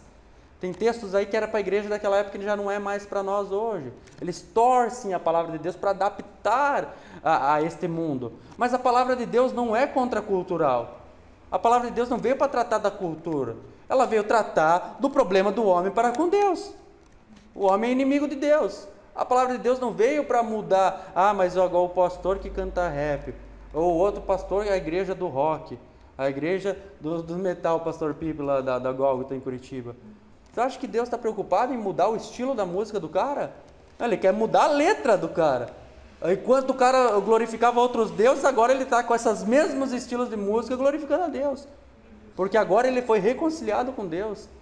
De calção e de boné mesmo. Eu não sei se vocês acreditam que Deus pode salvar uma pessoa com boné e calção. Mas Deus salva com boné e calção. Deus é poderoso até para ultrapassar a aba do meu boné. Porque tem gente que acha que as orações Deus não escuta, porque bate na aba do boné. Porque estão preocupados mais com as roupas, com o estilo da música, com o estilo do lugar, do que com a palavra de Deus. Essas pessoas torcem a palavra de Deus e tentam encaixar dentro da Bíblia a sua própria vontade. Eles são ignorantes, eles não estudam. Se tu questionar sobre a história da igreja, e aí Policarpo, quem foi? Policarpo, nem sabia que existia esse nome. Eles torcem a palavra de Deus, não têm conhecimento básico do Evangelho. Eles não têm comunhão com Deus, eles não vivem uma vida com Deus, eles são sem erudição e eles são instáveis. A palavra estável no original significa fraco, é alguém que é fraco. Eles não eram fundamentados na verdade, eles nem nasceram de novo porque não eram salvos, então eles nem conheciam, não tinham conhecimento da doutrina dos apóstolos, porque só o salvo pode obter esse conhecimento. Só o salvo pode ter essa sabedoria, esse entendimento que Deus nos dá. Eles não. Então veja que muitos líderes e pastores e mestres que estão aí fora torcendo a palavra do Senhor, que torcer significa exatamente aqui torturar, distorcer, deturpar, eles estão torturando a palavra do Senhor, dilacerando, rasgando a palavra do Senhor e fazendo, manipulando conforme a sua vontade. Eles são fracos, eles nem se assemelham como deve ser um pastor bíblico. Um pastor bíblico, ele tem que ter o conhecimento da palavra do Senhor, ele tem que estar crescendo nesse conhecimento, ele tem que estar se aprofundando na palavra. Olha só o que Timóteo escreve, ou melhor, Paulo escreve a Timóteo na sua primeira carta, no capítulo 3. Quer entender como um pastor deve ser? Quem já passou por discipulado aqui, os irmãos logo vão estar passando. No capítulo 3, fala exatamente como um pastor deve ser, as características de um pastor, depois ele vai falar também dos diáconos. 1 Timóteo capítulo 3. Uma dessas características, no versículo 6, diz assim: não pode ser recém-convertido, para que não se ensoberbeça e caia na mesma condenação em que caiu o diabo. Vamos ver nessa tradução aqui, recém-convertido. Talvez em alguma tradução que você tem na sua casa, ou até aí, vai estar escrito neófito. Neófito. Aí, ó. Almeida Corrigido e Fiel. Não neófito, para que não se ensoberbeça, não ensoberbecendo-se, não caia na condenação do diabo, para que não, né, no caso, ele então não caia na armadilha do diabo. E neófito significa exatamente nova planta, então é um novo convertido, né? Esta semente do evangelho foi plantada e surgiu uma planta ali, vamos ilustrar dessa maneira. Então neófito no original, no grego, significa nova planta. O pastor então não pode ser neófito, não pode ser uma nova planta, porque o que acontece com uma nova planta? O vento bate, ela não tem um caule forte, ela é dobrada, ela não tem uma raiz profunda, então ela é arrancada facilmente. Então um jovem líder que não tem características de um pastor, ele obviamente, se ele for colocado na liderança de qualquer coisa, pode colocar na liderança de ligar e desligar a luz. Você é líder do interruptor aí. Ele vai cair nessa armadilha. Ele vai achar, não, esse é meu ministério. Eu tenho ministério na igreja agora. Eu já ouvi esse tipo de coisa em instituições que eu já passei. Ô irmão, ajuda aí, carregar, juntar as cadeiras. Não, esse não é meu ministério. Já ouvi isso. Não, esse não é meu ministério. O teu ministério não é servir. Teu ministério não é servir, então tu não tem ministério nenhum. Então tu não tem ministério nenhum. Porque se você não pode recolher a tua cadeira que você estava sentado e colocar no lugar, então você não tem ministério nenhum. Não, mas esses homens são colocados, essas pessoas são colocadas em líderes, e muitas instituições têm aí a visão celular, que por si só não é ruim a maneira que ela é aplicada, chega a ser demoníaca a maneira que ela é aplicada em alguns lugares, que a pessoa se batiza e já na mesma semana começa a escola de líder, e em 2 meses ela faz a escola de líder, se torna líder de célula e já está ensinando outras pessoas. Como assim? Se tem pessoas que vão 30 anos congregando numa instituição e tu conversa com elas, não sabem nada da palavra, ou seja, elas são recém-convertidas ou nunca se converteram. Mas vamos supor que seja recém-convertido, mas é neófito, é uma nova planta, não se desenvolveu. Então é lógico que ela vai começar a achar que é melhor que as outras pessoas. E veja, esses líderes, eles nem neófitos não são, então eles não são salvos. Esses caras torturam a palavra de Deus, eles deturpam a palavra de Deus. Não é porque eles são novos convertidos, não é porque eles estão começando agora, eu não tenho entendimento. Não, esses homens chegaram à liderança. Esses homens, eles são eloquentes, eles têm uma linha de raciocínio que convence as pessoas. que manipula as pessoas. Então não está falando do novo convertido, que tem os seus erros de interpretação quando começa a ler a Bíblia. Assim como eu. Muitas vezes, até hoje, vou vendo, mas eu pensava que era diferente. Começo a estudar, com cada besteira que eu já falei. Tanto que se eu errar alguma coisa numa pregação, os irmãos que estão mais tempo aqui já viram alguns erros no começo, eu cheguei e falei, em outros cultos eu já chego e falo, o negócio é o seguinte, eu errei, ou se não, reúno os irmãos depois e falo em alguns pontos, eu estava errado. E os irmãos viram que muitas coisas eu mudei. Porque o que acontece? Deus está trabalhando no nosso coração. Então quando a gente está no começo da caminhada, os jovens pastores, e não só o jovem convertido, mas o jovem pastor, ele tem que buscar conteúdos e buscar livros, buscar comentários bíblicos e pregações de outros pastores que já estão há mais tempo. Muitas vezes nós vamos ter que estudar Policarpo lá, que nasceu no ano 65 e nasceu no primeiro século e morreu no segundo, para entender como aqueles homens daquela época já entendiam a palavra de Deus. Porque se eu entender hoje diferente do que eles entenderam naquela época, eu não vou poder dizer assim, viu, é que Deus me revelou. Não, esta sabedoria não é de Deus. Você provavelmente é um ignorante instável. Você é alguém sem instrução, 2000 anos de história da igreja, e você não sabe o que a igreja cria até hoje, então você manipula e torce e tortura a palavra da maneira que você quiser. E é assim, exatamente a maneira que eles falam. Paulo falava de liberdade, não é isso? O apóstolo Paulo falava que nós somos libertos em Cristo, lá em Gálatas 5:1. E o que esses falsos mestres falavam? Tornava essa liberdade em libertinagem. Você é livre em Cristo. Diz assim em Gálatas 5:1, foi para a liberdade que Cristo nos libertou, portanto, permaneçam firmes e não se deixem submeter novamente ao jugo de escravidão. Olha aí, viu? Paulo falou, nós somos libertos, então irmãos, agora você é liberto, você pode fazer o que você quiser, que Deus te ama, Ele te perdoa. Fique tranquilo, Ele te entende. Ele entende o seu caminhar. Ele entende que você é pecador. Então está tudo certo, pode continuar aí na sua vida, vai chegar um momento que vai passar isso daí. Não, vai chegar um momento que você vai conseguir se libertar. Não, você não tem que se esforçar. Deus te ama, Ele te perdoa. Isso não é a graça de Deus, isso é desgraça. Viver uma vida de qualquer maneira não é graça, desgraça. Viver uma vida a qual você segue os desejos, os princípios da tua carne, e você diz, a desculpa é que Deus te ama e Ele te perdoa. Não, isso não é característica de um cristão, não. Isso não é característica de um salvo. Versículo 13 de Gálatas capítulo 5 diz assim, irmãos, vocês foram chamados para a liberdade, mas não usem a liberdade para dar ocasião à vontade da carne, pelo contrário, sirvam uns aos outros mediante o amor. Ficou claro? Não, mas se nós pegar só o capítulo 5, versículo 1, eu prego o que eu quiser aqui. Não é isso que esses homens fazem? Eles pegam um versículo, você é liberto, você pode viver com a vida como você quiser. Não, você não é mais pecador. Cristo já te salvou, já te resgatou. Então tem gente, como o Paulo Júnior falou numa das pregações ali, que ele diz que é eleito, mas vive a vida de um demônio. Não, Deus me salvou, mas vivo a vida igual a um demônio. O pior que um demônio, eu acredito, né? Porque Tiago fala que os demônios creem e tremem. Você crê em Deus? Fazes bem. Até os demônios creem e tremem. Você acredita em Deus? Você acha que é importante porque diz que acredita em Deus? Mas se você não tem, você tem fé, você tem obras. Se você não tem obras, você não crê em Deus. Porque acreditar em Deus, até os demônios acreditam. E essa crença deles vai salvar eles? Não, são condenados. Então você falar da boca, não, eu amo muito, Senhor. Sim, eu sou um homem, eu sou um homem de muita fé. Eu já escutei tantas vezes, sou um homem de muita fé. Eu tenho muita fé. Você pode ter fé, é verdade, mas não a bíblica. E você pode ter fé, é verdade, mas não em Jesus. Porque se você não vive uma vida buscando a vontade de Deus, deixando o que ficou para trás no passado e se agora buscando servir ao Senhor, esperando a vinda dele, não existe isso daí. Então o Paulo falava de liberdade e os caras transformavam em libertinagem. Ou seja, pegavam as palavras de Paulo e usavam a favor da carne deles. Mas se tu ler um pouquinho mais para baixo do versículo 13, não use dessa liberdade para dar ocasião à carne. A liberdade é para servir a Deus, não para servir a si mesmo. A liberdade não é para você pecar à vontade. A liberdade é para você servir a Deus. Antes você era escravo do pecado, agora você é escravo de Cristo. Agora você pode servir a Ele. Antes você só servia o pecado. Então não se deixe mais agora escravizar pelo pecado. Não se entregue mais para servir o pecado, uma vez que agora você pode servir a Deus. Você é livre para obedecer ao Senhor. Antes você não era. Você fazia só o que o pecado queria.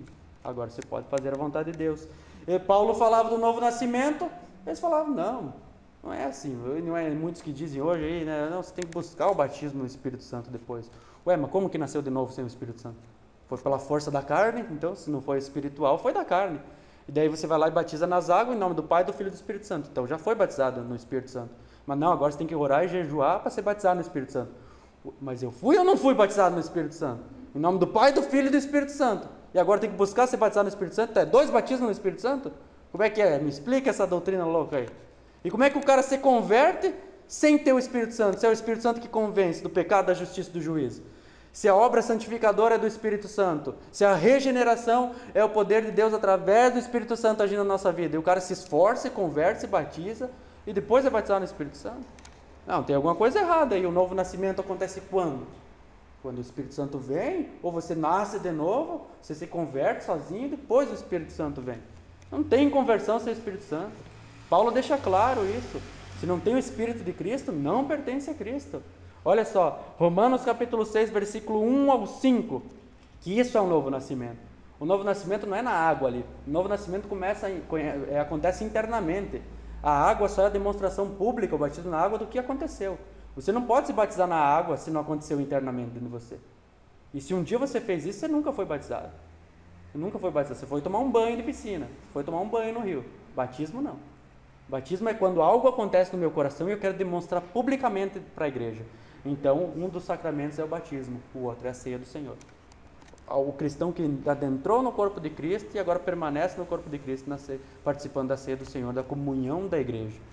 Romanos capítulo 6, versículo 1 ao 5 diz assim: que diremos então? Continuaremos pecando para que a graça aumente? De maneira nenhuma. Nós, os que morremos para o pecado, como podemos continuar vivendo nele?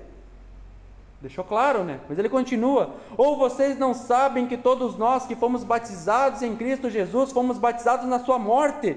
Portanto, fomos sepultados com ele na morte por meio do batismo, a fim de que, assim como Cristo foi ressuscitado dos mortos mediante a glória do Pai, também nós vivamos uma vida nova.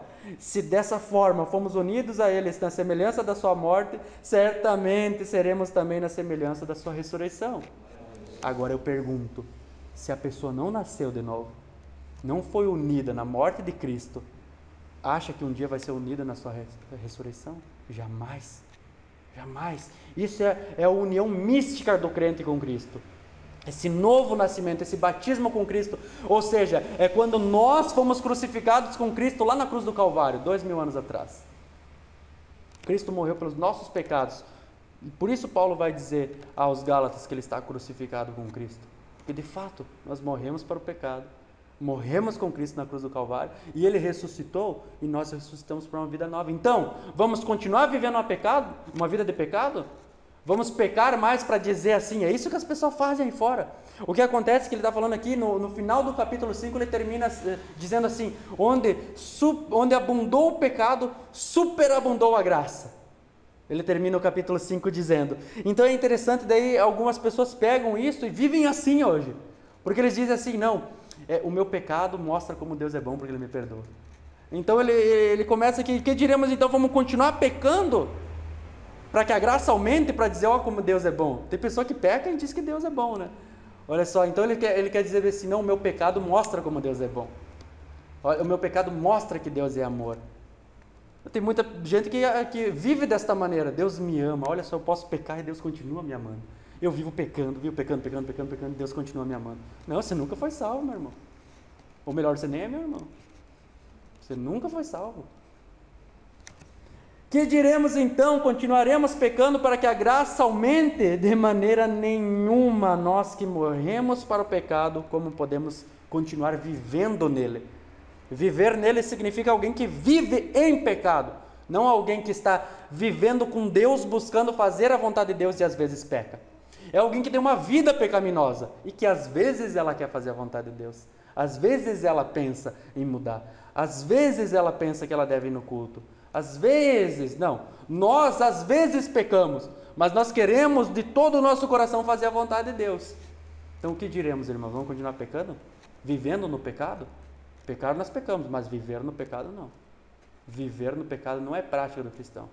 A gente pode até se jogar na lama, mas a gente vê, não, a lama não é mais o nosso lugar. A lama é da porca que foi lavada e volta lá. A ovelha não quer mais viver lá. O cão que virou ovelha, que foi convertido pelo Senhor, ele pode até tentar, Oh, mas o vômito era bom, né? E vai lá, faz mal, dá congestão. Porque agora ele está experimentando o pão da vida que desceu do céu e ele não quer mais comer aquela comida estragada. Ele não quer mais voltar ao vômito. Ele pode até se lembrar, nossa, mas como era bom, né? E daí vai lá e vai assim, meu Deus, que droga. Por que eu vim aqui de novo? Aqui não é o meu lugar. Eu não quero mais viver essa vida. Eu quero viver uma vida santificada. Não, esses falsos mestres, falsos líderes, eles distorcem a palavra e dizem, não, você pode continuar pecando. Deus já te salvou, graça, Deus te ama, Deus é amor, viva. Deus entende como você age. Não, não é assim. Eles negam a volta de Cristo. Eles negam, com as suas práticas, eles negam a Cristo. Eles negam o nosso Senhor e Salvador Jesus Cristo. 1 Tessalonicenses capítulo 4, versículo 16 e 18. Não esqueçam. Eu estou explicando aqui que Paulo prega a mesma coisa que Pedro prega. Então estou citando os textos que Paulo fala sobre isso, porque os falsos mestres continuam distorcendo até hoje eles. Viva a sua vida pensando no agora, no hoje. Busque as coisas desse mundo. Sim, é isso. Mas quando o Senhor voltar, saiba que tudo vai ser destruído. Vai ser destruído, não fique se apegando, não. 1 Tessalonicenses 4, 16 ao 18 diz assim: pois dada a ordem com voz do arcanjo ao ressoar da trombeta de Deus, o próprio Senhor descerá do céu, e os mortos em Cristo ressuscitarão primeiro. Depois disso, os que estivermos vivos, seremos arrebatados juntamente com o Senhor nas nuvens, para o encontro com o Senhor nos ares, e assim estaremos com o Senhor para sempre. Console-se uns aos outros com essas palavras. E aí, Paulo, e os mortos? O que aconteceu com os nossos irmãos que morreram? Ixi, calma aí, ó. Eles já estão com o Senhor. Mas no dia que o Senhor voltar, e muitos dizem aqui, ó, viu, arrebatamento secreto, aqui, ó, arrebatamento secreto. O Cristo não vai voltar na terra, nós vamos encontrar com ele nos ares. Eu queria que eles explicassem aqui, é só essa parte aqui, ó. O próprio Senhor descerá do céu. Descerá do céu aonde? Aonde? Quem está no céu desce para onde? Para a terra, né? Só pode ser para a terra, não tem outro lugar do céu para a terra. Desceu do céu para a terra, então sim, Cristo vai voltar nesta terra. E daí nós que estivermos vivos, seremos arrebatados e nos encontraremos com Ele no ar. Não é nos encontraremos com Ele no espaço, Cristo vai voltar, ninguém vai ver, vai levar a sua igreja, e ninguém vai ver, e eles vão ver depois que todo mundo sumiu. Não, desceu do céu, se desceu é porque desceu na terra, e vai resgatar a sua igreja e levar. Paulo pregando as mesmas coisas que Pedro está falando. Ele vai vir, vai resgatar os seus e vai destruir os ímpios. O que Pedro está falando aqui, que muitos distorcem, Paulo também prega as mesmas coisas. E muitos falsos até hoje distorcem as palavras. Sim, Paulo, é pela graça. Essa é a mais massa que tem. É a que eu mais escuto hoje em dia. Sim, a salvação é pela graça. Não, pastor, eu concordo contigo, a salvação é pela graça, mas... O mas já é o diabo falando. O mas já é o próprio capeta falando. É o próprio. Sabe por quê? Porque a salvação é pela graça sem mais. Ou é pela graça ou não é. Se tiver mais, já não é pela graça. É simples. O que é a graça? É um favor imerecido. Então Deus te deu algo que você não merecia. E Ele te deu. Mas você tem que fazer alguma coisa. Então já não é mais de graça. Então, se você tem que fazer alguma coisa, é você e Deus em conjunto se salvando. Tem gente que pensa assim, ó, se você não aceitar Jesus, você não vai ser salvo. Se você não aceitar Jesus, tu não vai ser salvo. Então, Deus ele te estende a mão até um pedaço e o outro pedaço quem tem que se jogar é você para pegar. Então, Deus vem até a metade, você faz a outra metade. Eu e Deus trabalhamos junto para a salvação. Não. Então, já não é mais pela graça, é pelas obras. Efésios 2, 8 e 9, não é isso? Pois vocês são salvos pela graça, por meio da fé, isso não vem de vocês, é dom de Deus, não por obras para que ninguém se glorie. Simples. Simples. Ah, mas então eu posso continuar pecando, sendo salvo, já que eu não preciso fazer nada? Você não precisa fazer nada para se salvar, isso é impossível para você. O salvo faz as boas obras. O salvo é preparado para as boas obras. O salvo é impulsionado para as boas obras, porque ele é salvo. Então vai mostrar essa salvação na prática. Simples assim, mas esses homens torcem e dizem assim, não, a salvação, Paulo, desde aquela época os judeus já falavam isso. Leia a carta de Gálatas, carta de Paulo às igrejas da região da Galácia, carta aos Gálatas. Não, sim, é pela graça por meio da fé, mas você tem que se circuncidar. É isso que Paulo está tratando aqui. Quer ver nos dias de hoje as mesmas coisas acontecendo? A salvação é pela graça, por meio da fé. Mas se você não dá o dízimo, você não vai para o céu. Sabe por quê? Porque quem não dá o dízimo é ladrão, e a Bíblia diz que os ladrões não herdarão o reino do céu. Então você paga a salvação com o dízimo, então já não é mais pela graça. Viu? Você tem que se esforçar para ser salvo. A salvação é um dom de Deus. Mas se você não se esforçar para ter esse dom de Deus, você não será salvo. Então já não é mais dom. Porque Deus me deu e eu tenho que me esforçar para pegar, então Ele não me deu, eu que tenho que correr para pegar. Se é de graça, é de graça. Sim, nós não podemos fazer nada para ser salvo. Foi isso que Jesus falou para os apóstolos. Então o que o homem pode fazer para se salvar? Ele falou, para o homem é impossível, mas para Deus nada é impossível. Exatamente isso. Então, o que nós fazemos de obras nesse mundo é só um reflexo da graça de Deus em nós. Esses falsos mestres e os seus seguidores, eles já pensam diferente. Eu tenho que fazer para alcançar a graça. Então eu tenho que me vestir de uma maneira específica para Deus me aceitar. Eu preciso falar de uma maneira específica para Deus me aceitar. Eu preciso agir de uma maneira específica para Deus me aceitar. Eu preciso jejuar, orar, pregar para Deus me aceitar. Esse é o falso evangelho. O evangelho de Cristo é assim, ó. Eu sou salvo, por isso eu prego, por isso eu oro, por isso eu jejuo, por isso eu me santifico, por isso eu me esforço, por isso eu busco a presença do Senhor, porque eu sou salvo, eu não faço isso para ser salvo, não há nada que eu possa fazer para ser salvo. Mas em muitas instituições legalistas aí fora dizem assim, não, se não for assim você não vai ser salvo. Se você não agir assim você não vai ser salvo, se você agir assim você vai perder a salvação. Então já não é mais pela graça. Se eu perco a salvação, então não é mais graça. Porque é o favor imerecido, é um dom de Deus. E Paulo diz aos romanos que os dons de Deus não são irrevogáveis. Ah, Deus, eu não quero mais a graça. Se ferrou, já dei. É exatamente isso. Não quero mais ser salvo, eu quero me desviar, Senhor. Já fiz força para isso. Não quero mais saber do Senhor. Não dá certo. Quero fazer as coisas para o Senhor, não dá certo. Não dá. Quer servir a Deus, não dá. Nunca dá.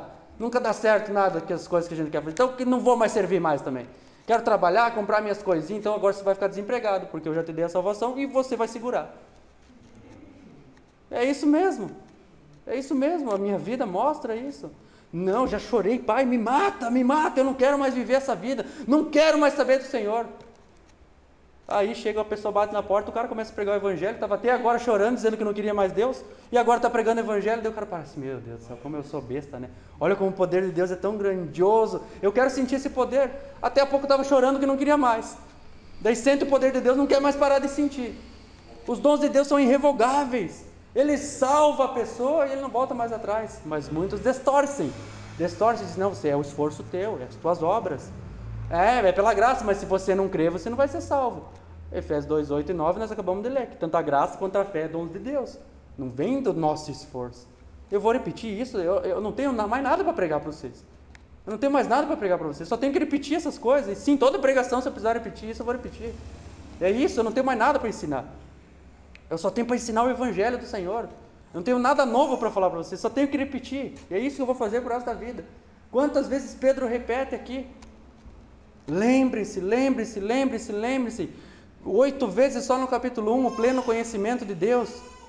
Se um capítulo ele repetiu, em poucas palavras, eu acho que se eu ler o capítulo 1 inteiro, não dá 2 minutos, ele repete o pleno conhecimento de Deus 8 vezes, então se eu repetir 8 vezes em 1h30 de pregação, eu estou muito atrasado. Eu tenho que me aproximar mais de Cristo e dos apóstolos. Ah não, meu Deus, mas é muitos versículos no mesmo dia, embaralha a minha mente.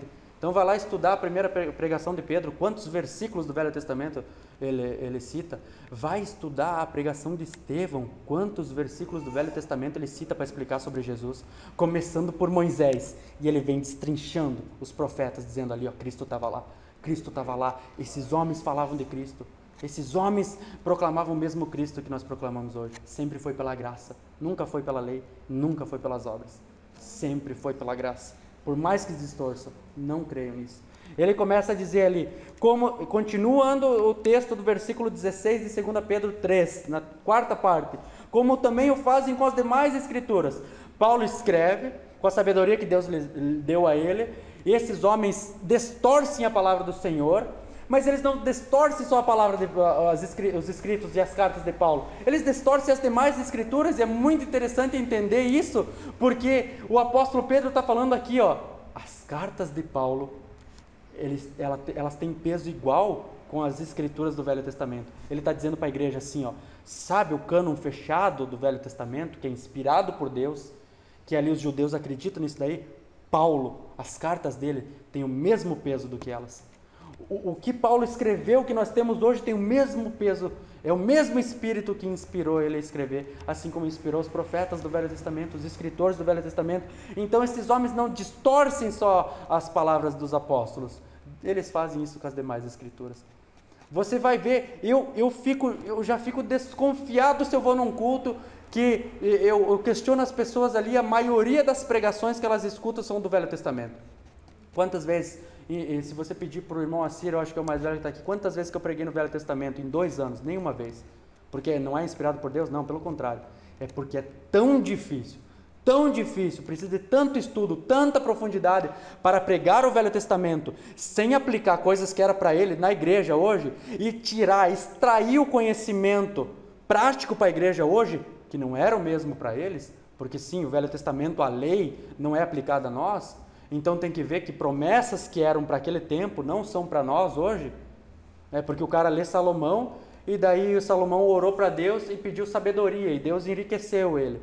Daí eu vou falar para a igreja hoje que se você orar e pedir sabedoria para Deus, Deus vai te enriquecer, distorcendo a palavra, a aplicação que foi algo só para Salomão.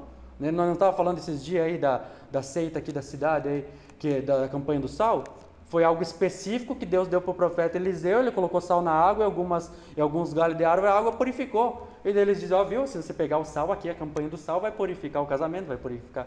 Não é verdade. Então é mais fácil de distorcer o Velho Testamento. Porque quando fala de prosperidade no Velho Testamento, está falando de dinheiro, está falando de ouro. Deus prosperou Salomão. Ele era o homem mais rico daquela época, era o rei mais rico da história de Israel. Hoje, quando a palavra no Novo Testamento fala prosperidade, a grande maioria das vezes está falando de espiritualidade.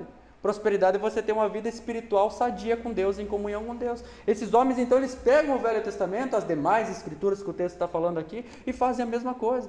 Então, o herege, ele vai se empenhar em pregar mais o Velho Testamento.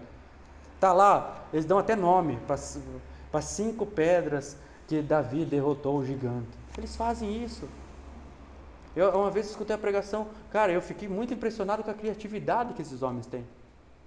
Os 4 amigos do paralítico. 4 amigos, Jesus estava numa casa proclamando o evangelho, ali estava a casa rodeada, um tumulto, muitas pessoas, e esse paralítico, os amigos dele não conseguiam levar ele até Jesus, porque era uma multidão. E daí eles abriram o telhado da casa, desceram o paralítico, e vocês sabem da história, vocês são grandes conhecedores da palavra de Deus. E Jesus fala para eles assim, os teus pecados estão perdoados. Mas quem que é esse cara para perdoar pecado? Então é isso que vocês estão pensando? Então o que é mais fácil, perdoar os pecados ou dizer, levanta e anda? Pega as tuas coisas e vai embora. Foi isso que aconteceu. Mas o problema do paralítico não era ele ser paralítico, o problema é que ele era pecador, que ele ia para o inferno. Então Jesus perdoou os pecados, ele ia continuar paralítico. Mas é óbvio que Deus não faz as coisas pela metade, né? Ele não é pego de surpresa, então levanta e anda. Aí o cara, de toda essa beleza do texto, o que ele pregou? Os 4 amigos do paralítico. A vontade, a perseverança, a atitude, não me lembro direito qual que eram os amigos. Você precisa ter 4 amigos assim, porque você pode estar em uma paralisia espiritual, mas se você andar com as pessoas certas, essas pessoas certas, os 4 amigos vão... meu Deus do céu, cara, onde que ele achou isso no texto, cara? A beleza do texto eles jogam fora, eu digo, esse cara é muito inteligente, mano. Eu jamais, estudando a Bíblia, ia conseguir chegar nesse raciocínio. Para distorcer tanto um texto tão claro. Qual que era o problema paralítico? Perdão dos pecados. Jesus acrescentou, mas vai embora andando aí. Fechou, tranquilo. Os 4 amigos, firmeza, levaram o cara. E daí? O que a Bíblia menciona dos caras? Mais nada. Sim, tem amigos que vão te levar até Cristo. É verdade. Mas daí vamos dar nome a eles agora, que a Bíblia nem fala. Aí uma alegoria na Bíblia. Eles fazem uma alegoria, não é bíblico. Meu Deus do céu. Vamos continuar o texto, porque senão eu tenho que bater com a cabeça na parede aí, porque é muita bobagem que a gente escuta aí fora. O texto continua ainda no versículo 16, diz assim, olha só, nós lemos, como também fazem com as demais escrituras, para a própria destruição deles. É isso. Você lembra lá no capítulo 2, versículo 3? Vire a página aí e leia comigo. Diz assim: em sua cobiça tais mestres os explorarão com histórias que inventaram. Não é isso que nós estamos falando aqui? Há muito tempo a sua condenação paira sobre eles, e a sua destruição não tarda. Não são cristãos que se desviaram, não, eles são condenados mesmo, eles serão destruídos. Eles distorcem, aprisionam as pessoas com histórias inventadas. Não é esse o exemplo que eu dei agora? É uma história inventada. Você lê a Bíblia e você vê, não é assim, gente. Não é assim. Não é isso que esse cara está falando. Não assim, mas Davi derrotou o gigante. Você também vai derrotar os gigantes da tua vida. Vem para a campanha aqui das 5 pedras. Meu Deus do céu, gente. E as pessoas vão nisso daí. As pessoas acreditam nisso daí, cara. E nós que somos os loucos. Nós que somos os loucos. Nós que somos os errados. É a tatuagem, né? Meu Deus do céu. É a porta para o demônio entrar no corpo. O cara já é selado no Espírito Santo, meu irmão. Não tem demônio mais que entra, não tem olho gordo mais que... Não tem macumba, não tem mais nada, meu irmão. Você não precisa levar sal para jogar na tua casa, só se tiver umas lesmas entrando. E não tem mais nada, cara. Não tem mais nada. Os caras inventaram um monte de histórias. Mas calma aí. O texto diz bem assim, ó. Para a própria destruição deles. Para a própria destruição, é isso mesmo. É isso que você acredita, viu? Faça. Continue. É eu que estou errado? Você vai explicar o evangelho para o cara vai dizer que não. Eu que estou errado? Isso, continue. Porque a palavra diz assim, o que você está fazendo para a tua própria condenação, para a tua própria destruição. Você é um falso. E você pode chamar ele de maldito na cara dele. Assim como Jesus fez, assim como os apóstolos fizeram e também nos aconselha a fazer. Maldito, maldito. Anátema, considere anátema. Versículo 17, 2 Pedro capítulo 3 diz assim, ele começa agora a concluir a carta. Até aqui ele estava concluindo o raciocínio, né? Concluindo essa questão dos falsos mestres e da igreja. Como a igreja deve agir, como os falsos mestres agem e o que vai acontecer com eles, serão destruídos. E ele vai para a conclusão da carta, ele começa dizendo assim, portanto, amados, vocês amados do Senhor, portanto, amados, sabendo disso, vocês são amados, vocês são salvos, vocês sabem dessa verdade. Vocês sabem, vocês têm o conhecimento da palavra, vocês veem que isso daí eles estão mentindo para ganhar dinheiro. Vocês veem que é bobagem, você vê que a pessoa não quer servir a Deus. Ela não tem vontade, não tem desejo de mudança. Mas nós sabemos dessas pessoas, portanto, nós sabemos disso. Nós sabemos que o Senhor voltará. Nós sabemos que Ele nos salvou. Nós sabemos que as promessas são verdadeiras, que Ele é fiel para cumprir essas promessas. Portanto, amados, sabendo disso, guardem-se para que não sejam levados pelo erro dos que não têm princípios morais. Sim, muitos de nós podem ser levados por esse erro. Por um tempo, não para sempre. Eu já acreditei em muita coisa desses falsos. Não, mas é verdade que esse cara está falando. É verdade, depois você vai estudar, vai ler o resto em casa, pensa assim, mas isso daí não tem nada a ver com a Bíblia. Você vai ler uns comentários, vai ver pregações de verdadeiros pastores, você vê, não tem nada. Então sim, muitas vezes a gente pode ser levado por esses erros, mas nós temos que estar ali, guardem-se para que não sejam levados, vigiem, orem, estejam em comunhão com Deus, é uma atitude de estar se prevenindo, lembrando, guardando, estar em completa vigilância, para que esse tipo de ideia não adentre na nossa mente e a gente acaba achando que é verdade. Olha só, Gálatas capítulo 2, do versículo 11 ao 21, 10 versículos aqui, para vocês entenderem que sim, um cristão pode ser levado, mas pode ter certeza que se é cristão verdadeiro não vai continuar, Deus vai trazer de volta, como aconteceu aqui com Pedro. Olha só o que Paulo fala, e é interessante você ler esse texto e depois ler aqui Pedro falando bem do apóstolo Paulo, porque cara, só podia ser um irmão na fé, para fazer com Pedro o que Paulo fez. Só podia ser um irmão na fé. Olha só, Gálatas capítulo 2, versículo 11 ao 21 diz assim, quando porém Pedro veio a Antioquia, enfrentei-o face a face por sua atitude condenável. Pedro falando aqui, sejam encontrados em paz, inculpáveis. Mas Pedro no passado teve uma atitude culpável. E Paulo está falando aqui, enfrentei Pedro face a face, porque ele teve uma atitude inculpável. Culpável, aliás. Ele é salvo, mas uma atitude dele era culpável. Então o cristão não pode mais viver dessa maneira. Olha só, foi enfrentado face a face então por Paulo. Pois antes de chegarem alguns da parte de Tiago, ele comia com os gentios. Quando porém eles chegaram, afastou-se e separou-se dos gentios, temendo que temendo os que eram da circuncisão, ou seja, tinha os falsos mestres da circuncisão, falando, vocês têm que seguir a lei ainda, vocês têm que se circuncidar. E o que acontece é que quando essa galera chegou, Pedro estava lá comendo com os gentios, nós não nos circuncidamos mais. E daí Pedro ficou com medo, ele ficou meio envergonhado, foi lá sentar com a galera da circuncisão, que estava distorcendo a graça do Senhor, ficou meio cabreiro ali. Olha só o que o texto continua dizendo: os demais judeus também se reuniram a ele nessa hipocrisia, de modo que até Barnabé, olha só, Barnabé que viajou com o apóstolo Paulo, as viagens missionárias, Barnabé foi de Antioquia para Tarso buscar o apóstolo Paulo, e eles começaram essas viagens missionárias ali, doutrinaram a igreja de Antioquia, onde os cristãos foram chamados pela primeira vez de cristãos. Antes eram chamados de o caminho, e até Barnabé se corrompeu. Barnabé que viu e ajudou o apóstolo Paulo a plantar tantas igrejas, ele também se corrompeu, se deixou levar. Lembre do texto, o que o texto diz aqui? Guarde-se para que não sejam levados. É a mesma palavra que usada no texto, quando Paulo fala assim que Barnabé se deixou levar, a palavra grega é a mesma.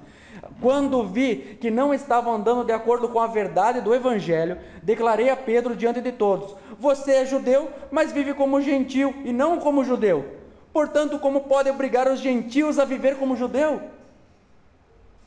Como é que um judeu, que agora segue o Evangelho, foi liberto das leis, né, vive como um gentil? Porque não precisa mais se circuncidar, não precisa mais ter o ritual lá de matar animais para oferecer a Deus. Mas agora você quer obrigar os gentios a se circuncidar? Você está do lado desses caras aí?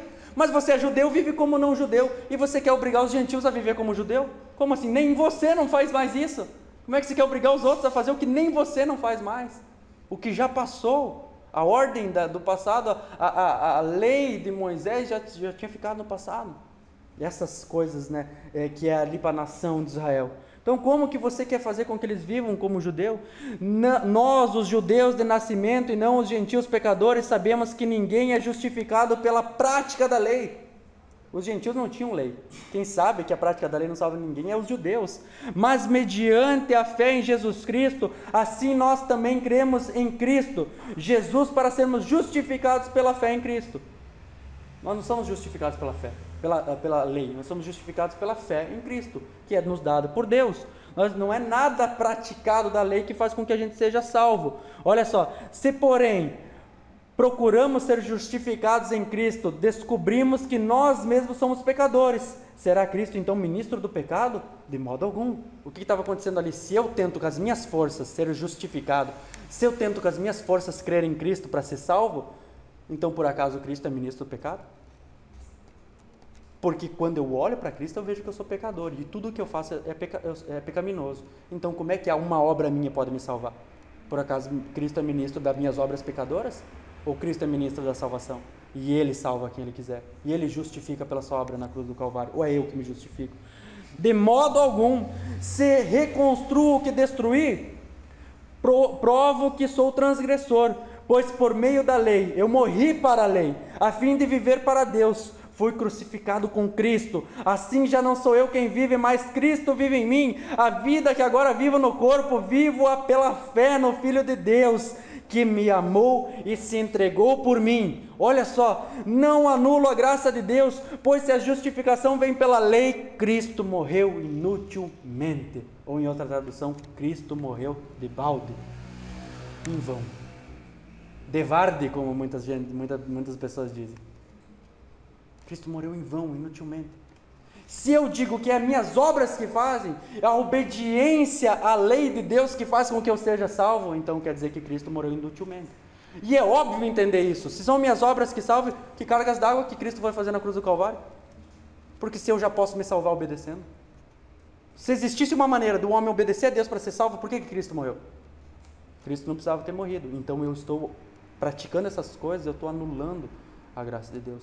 Estou dizendo que Cristo morreu inutilmente. Sou salvo pela graça, sou salvo pela fé. Se empenhem em viver uma vida assim. Lembrem-se dessas coisas, porque muitos se deixam levar. Mas tomara que encontrem nas suas vidas alguém com coragem igual o apóstolo Paulo, para chegar, mesmo que seja um líder de igreja, e dizer assim: você está vivendo de maneira contrária ao Evangelho. Você está vivendo de maneira contrária à palavra de Deus. Você está querendo voltar para as práticas da lei. Você está querendo, por isso muitas igrejas são judaizantes hoje, você vai ver ali a Arca da Aliança, o candelabro, e eles acham que aquilo é místico, que tem poderes, eles querem voltar para o judaísmo. Ué, mas se fosse para voltar para o judaísmo não tinha igreja, era só continuar o povo judeu. Nós somos a igreja judaico-cristã, porque Deus expandiu, agora é só o povo judeu, expandiu a sua salvação para pessoas de todos os povos, não é para a gente voltar para aquelas obras, não é para voltar para o passado. Muitos se deixam levar por muito. Quantas vezes eu já falei assim, eu me lembro, o irmão Pedro pode até estar assistindo agora, ele vai vir para cá semana que vem, o irmão que eu amo muito, e eu e ele falava assim, se Cristo voltar agora eu vou para o inferno. Ué, mas se Cristo voltar agora eu vou para o inferno, porque você pensa, eu sou pecador, eu pequei hoje, Cristo vai voltar, eu vou para o inferno. Mas então, a salvação já é pelas minhas obras, porque se eu pedisse perdão estava salvo. Ué, então é pelas coisas que eu faço. Não, se Cristo voltar hoje eu vou para o céu. Não porque eu faço, não porque eu sou bom, não porque eu sou santo, mas por causa da obra dele, não pelas obras da lei, não pelas nossas práticas. Agora é óbvio, o salvo tem a obediência, o salvo tem as obras, as duas coisas se completam. Os judeus, eles não conseguiam obedecer à lei, não podiam, porque eram pecadores. Só o salvo pela graça pode obedecer à lei. E Paulo fala aqui assim, nós que somos judeus sabemos que ninguém é salvo pelas obras da lei. Ninguém consegue, nós tentamos há milhares de anos e não conseguimos. A história mostra que ninguém conseguiu obedecer à lei. E se eu e você que nem somos judeus tentar, muito menos. Muito menos. E os caras querem voltar a seguir as leis do Velho Testamento. Se eles, o povo original, não conseguiu, quem dirá nós? Não, é pela graça, e sempre foi pela graça. Não podemos nos deixar levar por esses erros. Por isso é preciso que eu repita muitas vezes as mesmas coisas. E o texto continua ainda no versículo 17, diz assim, vou ler inteiro para que você entenda. Diz assim, portanto, amados, sabendo disso, guardem-se para que não sejam levados pelo erro dos que não têm princípios morais. Esses homens não têm princípios morais, eles não seguem os princípios da palavra, nem percam sua firmeza e caiam. Eu vou explicar mais uma vez isso aqui. Não percam a sua firmeza e caiam. Está falando de perda de salvação? Não percam a fé? Está falando de perder a fé? Não caiam da graça? É disso que ele está falando? Não cair, se cuidem aí para que vocês não caiam da mão do bom pastor. Porque tem gente que acredita assim, Jesus falou assim, ninguém pode arrebatar as minhas ovelhas da minha mão, mas eles acham que a ovelhinha pode pular, pode cair. Até pode, né? Mas o texto diz que o pastor vai resgatar, né? Vai de volta, né? Pega ela de volta. Então o que ele está falando aqui? De perda de salvação? Lembrem-se, ele está falando de doutrinas falsas que estão adentrando a igreja, que você pode ser levados por ela. Então, não percam a firmeza doutrinária, não percam a firmeza na palavra de Deus. Lembrem-se, recordem, estudem a palavra de Deus, não percam isso, não caiam nessas ciladas, não caiam nessas conversas, não deixem de seguir os princípios bíblicos, não deixem de seguir as doutrinas. Sim, o apóstolo Paulo, nosso irmão na fé, fala algumas coisas que são difíceis, mas os princípios básicos são bem compreendíveis e bem claros. A salvação pela graça por meio da fé, que não é por obras, que é dom de Deus, que não vem das nossas forças. Isso fica muito claro, então não tem o que distorcer, não é difícil de entender. E que se você é salvo, você tem uma vida que é obediente a Deus, com suas falhas, seus pecados, mas progredindo, sendo santificado. Então é fácil de entender essas coisas. Quando Cristo vai voltar, como é que vai ser, como é que não vai ser? É difícil, a gente está estudando essas coisas, a gente está observando os tempos, são coisas muito difíceis de entender. Mas o básico para a vida do cristão, para a igreja de Cristo, está muito óbvio, está muito claro. Então lembrem-se, não percam a firmeza na doutrina dos apóstolos. É 2000 anos, temos que ver se a igreja agia como nós estamos agindo hoje. Agia assim? Então nós estamos seguindo a mesma doutrina dos apóstolos. Estamos fazendo diferente do que 2000 anos foi feito pela igreja de Cristo, passando pela reforma protestante no século XVI. Estamos seguindo igual a firmeza, não estamos? Então pode ser que nós já perdemos a firmeza doutrinária e caímos. Mas que Deus levante um homem ou alguém como o apóstolo Paulo para vir confrontar, se for assim. Para vir fazer com que a gente se lembre destas palavras, assim como Pedro está fazendo. Mas do contrário, nós temos a responsabilidade de fazer com que muitas pessoas que se deixaram levar por estes homens ímpios, que distorcem a palavra, nós temos o dever de muitas vezes adentrar dentro dessas instituições, pregar o evangelho e resgatar muitas pessoas que estão ali, que são ovelhas, mas estão se enrolando na lama. que não aguento mais. Eu fui em muitas instituições e eu cheguei eu e minha esposa chegamos a um tempo que nós dizemos assim, viu, só pode que nós estamos errados. Só pode ser nós que estamos errados. Porque nós vamos em algumas instituições que é tão diferente com o que a gente lê na Bíblia e o que a gente estuda, que só pode, Pai, revela para nós que se nós estamos errados, que daí eu sigo o que eles falam. Eu vou fazer a campanha, eu vou dar o dinheiro, eu vou fazer certinho como eles falam. Pai, me mostra se eu estou errado. E eu e minha esposa ficamos assim desiludidos. Não, eu quero servir a Deus, mas eu vou em alguns lugares e eu não consigo fazer aquilo ali. Eu não consigo servir dessa maneira. Então Deus nos encaminhou irmãos, igual o pastor falecido, nosso irmão Charles, que já está na glória, que nos encaminhou, me ensinou eu, a minha esposa, o irmão Assir, alguns irmãos que conheceram ele, me emprestou livros para estudar. Deus levantou pessoas na minha vida para dizer assim, não, vocês até podem se deixar levar, mas eu vou resgatar vocês de volta. Vocês são meus, ninguém vai arrebatar das minhas mãos. Vocês podem até perder a firmeza doutrinária, mas Deus vai trazer você de volta. Versículo 18, ele deixa então a sua palavra final. O que um crente faz então para não perder a sua firmeza doutrinária?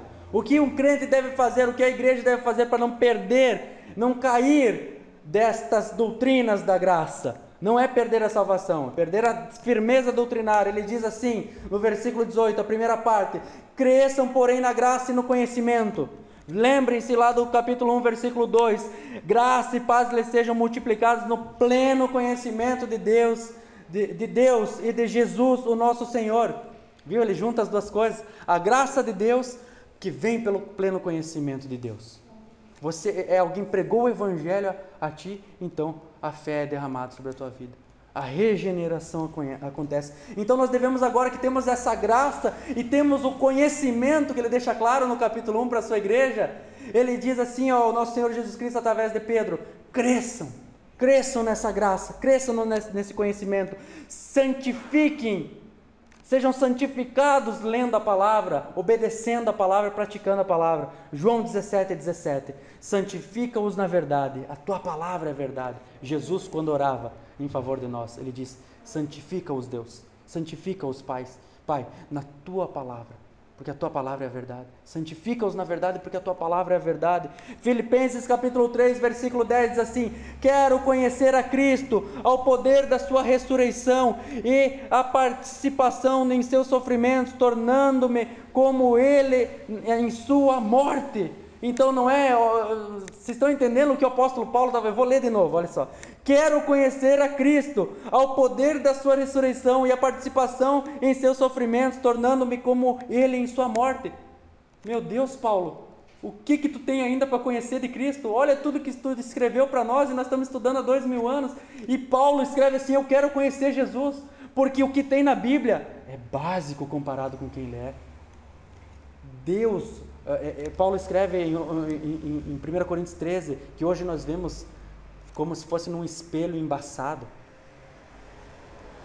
mas um dia nós veremos claramente. É isso que Paulo está falando aqui. Não é só um conhecimento intelectual, não é só um conhecimento experimental, sim, porque quando você tem o conhecimento da palavra, agora você experimenta essa palavra, mas é muito mais que isso, é um conhecimento espiritual, um conhecimento que o mundo não consegue obter, um conhecimento que só o cristão vai se alegrar com essas palavras, um conhecimento que adentra, passa do intelecto, passa da experiência desse mundo, adentra no mundo espiritual. Não é alguém que só conhece intelectualmente, mas não pratica, e nem conhece o mundo espiritual, e não é alguém que conhece o mundo espiritual, talvez até através de outras religiões, mas não tem o conhecimento da Bíblia, e nem experimenta a sua palavra, e não é também alguém que experimenta Jesus no dia a dia, mas não sabe base bíblica, não tem o conhecimento da palavra de Deus, e acha que está experimentando. Não, é as três coisas juntas: o conhecimento intelectual, o conhecimento espiritual e experimental. Então eu entendo a palavra, estudo a palavra, pratico a palavra, e agora eu vivo espiritualmente. Eu tenho uma vida espiritual, porque eu vivo com Deus. Ele continua falando, então: cresçam na graça e no conhecimento de nosso Senhor e Salvador Jesus Cristo. E ele deixa claro sempre: Senhor e Salvador Jesus Cristo, sim, porque ninguém pode ter a Cristo como Salvador sem ter como Senhor. Eu vivo uma vida contrária que Cristo quer, mas Ele é meu Salvador. Sim, Cristo, eu amo a Cristo, Ele me ama, Ele é o meu Salvador, mas eu não vivo a vida com Ele como Senhor.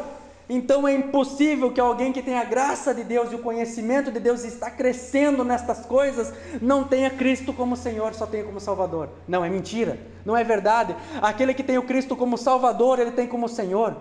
Ele é o Senhor da minha vida, Ele é o Senhor dos meus dias, Ele é o Senhor dos meus pensamentos, Ele é o Senhor das minhas vontades, porque Ele é o meu Salvador, porque Ele me salvou, por isso eu posso viver e agir dessa maneira. Então cresçam no conhecimento, na graça e no conhecimento do nosso Senhor e Salvador Jesus Cristo, e a Ele seja a glória agora para sempre, amém. Ele conclui a carta glorificando e exaltando o Senhor, por isso nós podemos agir dessa maneira como a Bíblia diz. Porque nós temos e buscamos esse conhecimento de maneira mais profunda, não só intelectual, praticando ele e vivendo espiritualmente esse conhecimento, conhecendo o mundo espiritual. Sabe o que a gente chama aí de sobrenatural? A vida do cristão deve ser sobrenatural? Não, é sobrenatural para quem é do mundo. Para o cristão tem que ser natural. Viver espiritualmente é natureza nossa, é a nossa natureza, nós somos espirituais, nós temos o Espírito de Cristo. Paulo diz aos Coríntios, tudo é espiritual para quem é espiritual. Então não é eu vou viver uma vida sobrenatural, não, eu vivo uma vida natural, espiritual, naturalmente espiritual, porque agora eu vivo uma vida com Deus. Portanto, amados, enquanto esperamos a vinda do Senhor, enquanto esperamos Ele rasgar o céu, fender o céu e vir ao nosso resgate, nós devemos estar nos esforçando para sermos encontrados, vivendo a vida que Ele quer para nós. Essa paz com Deus e essa paz de Deus. Nós temos que ter em mente que esse tempo, esses 2000 anos que o Senhor demora, segundo alguns, a voltar, é paciência dEle e é oportunidade para nós proclamarmos o Evangelho, proclamarmos às nações, vocês são pecadores, vocês precisam se arrepender, vocês precisam de um Salvador e existe um Salvador para a vida de vocês. É aquele homem que há 2000 anos atrás morreu na cruz do Calvário, e assim aqueles que são escolhidos, salvos, serão revelados. Não é dizendo Jesus te ama, você pode viver a vida do jeito que você quiser, que Ele entende. Não é, proclamando o arrependimento. Proclamando o arrependimento, a paciência do Senhor significa salvação, porque Ele não quer que nenhum dos seus escolhidos se percam, mas cheguem ao arrependimento. É isso, busquem conhecer a palavra do Senhor, assim como Paulo diz, eu quero conhecer a Cristo. Eu conheço pouco de Cristo, eu quero ir mais profundo, eu quero conhecer a palavra de Deus, palavra que é inspirada pelo Espírito Santo, que foi dada a homens santos, para que eles escrevam, que foram autorizados a proclamar o Evangelho. Não existe mais outros nos dias de hoje, não existe mais apóstolos autorizados a colocar doutrinas na igreja. Nós, a igreja, temos a responsabilidade de estudar e proclamar isso às nações, não nos deixar levar por conversas inventadas, por vãs filosofias, por tradições humanas, por distorções desses ímpios que seguem os desejos dos seus corações, esses falsos mestres, a qual o nosso irmão Paulo e o nosso irmão Pedro chamam de malditos, esses homens que distorcem a palavra. Nós não, nós seguimos o Evangelho, nós proclamamos o Evangelho, e a nossa atitude é essa. 2 Pedro capítulo 3, versículo 18, cresçam porém na graça e no conhecimento do nosso Senhor e Salvador Jesus Cristo, e a Ele seja a honra, a glória, agora, para sempre. Amém. Glória a Deus.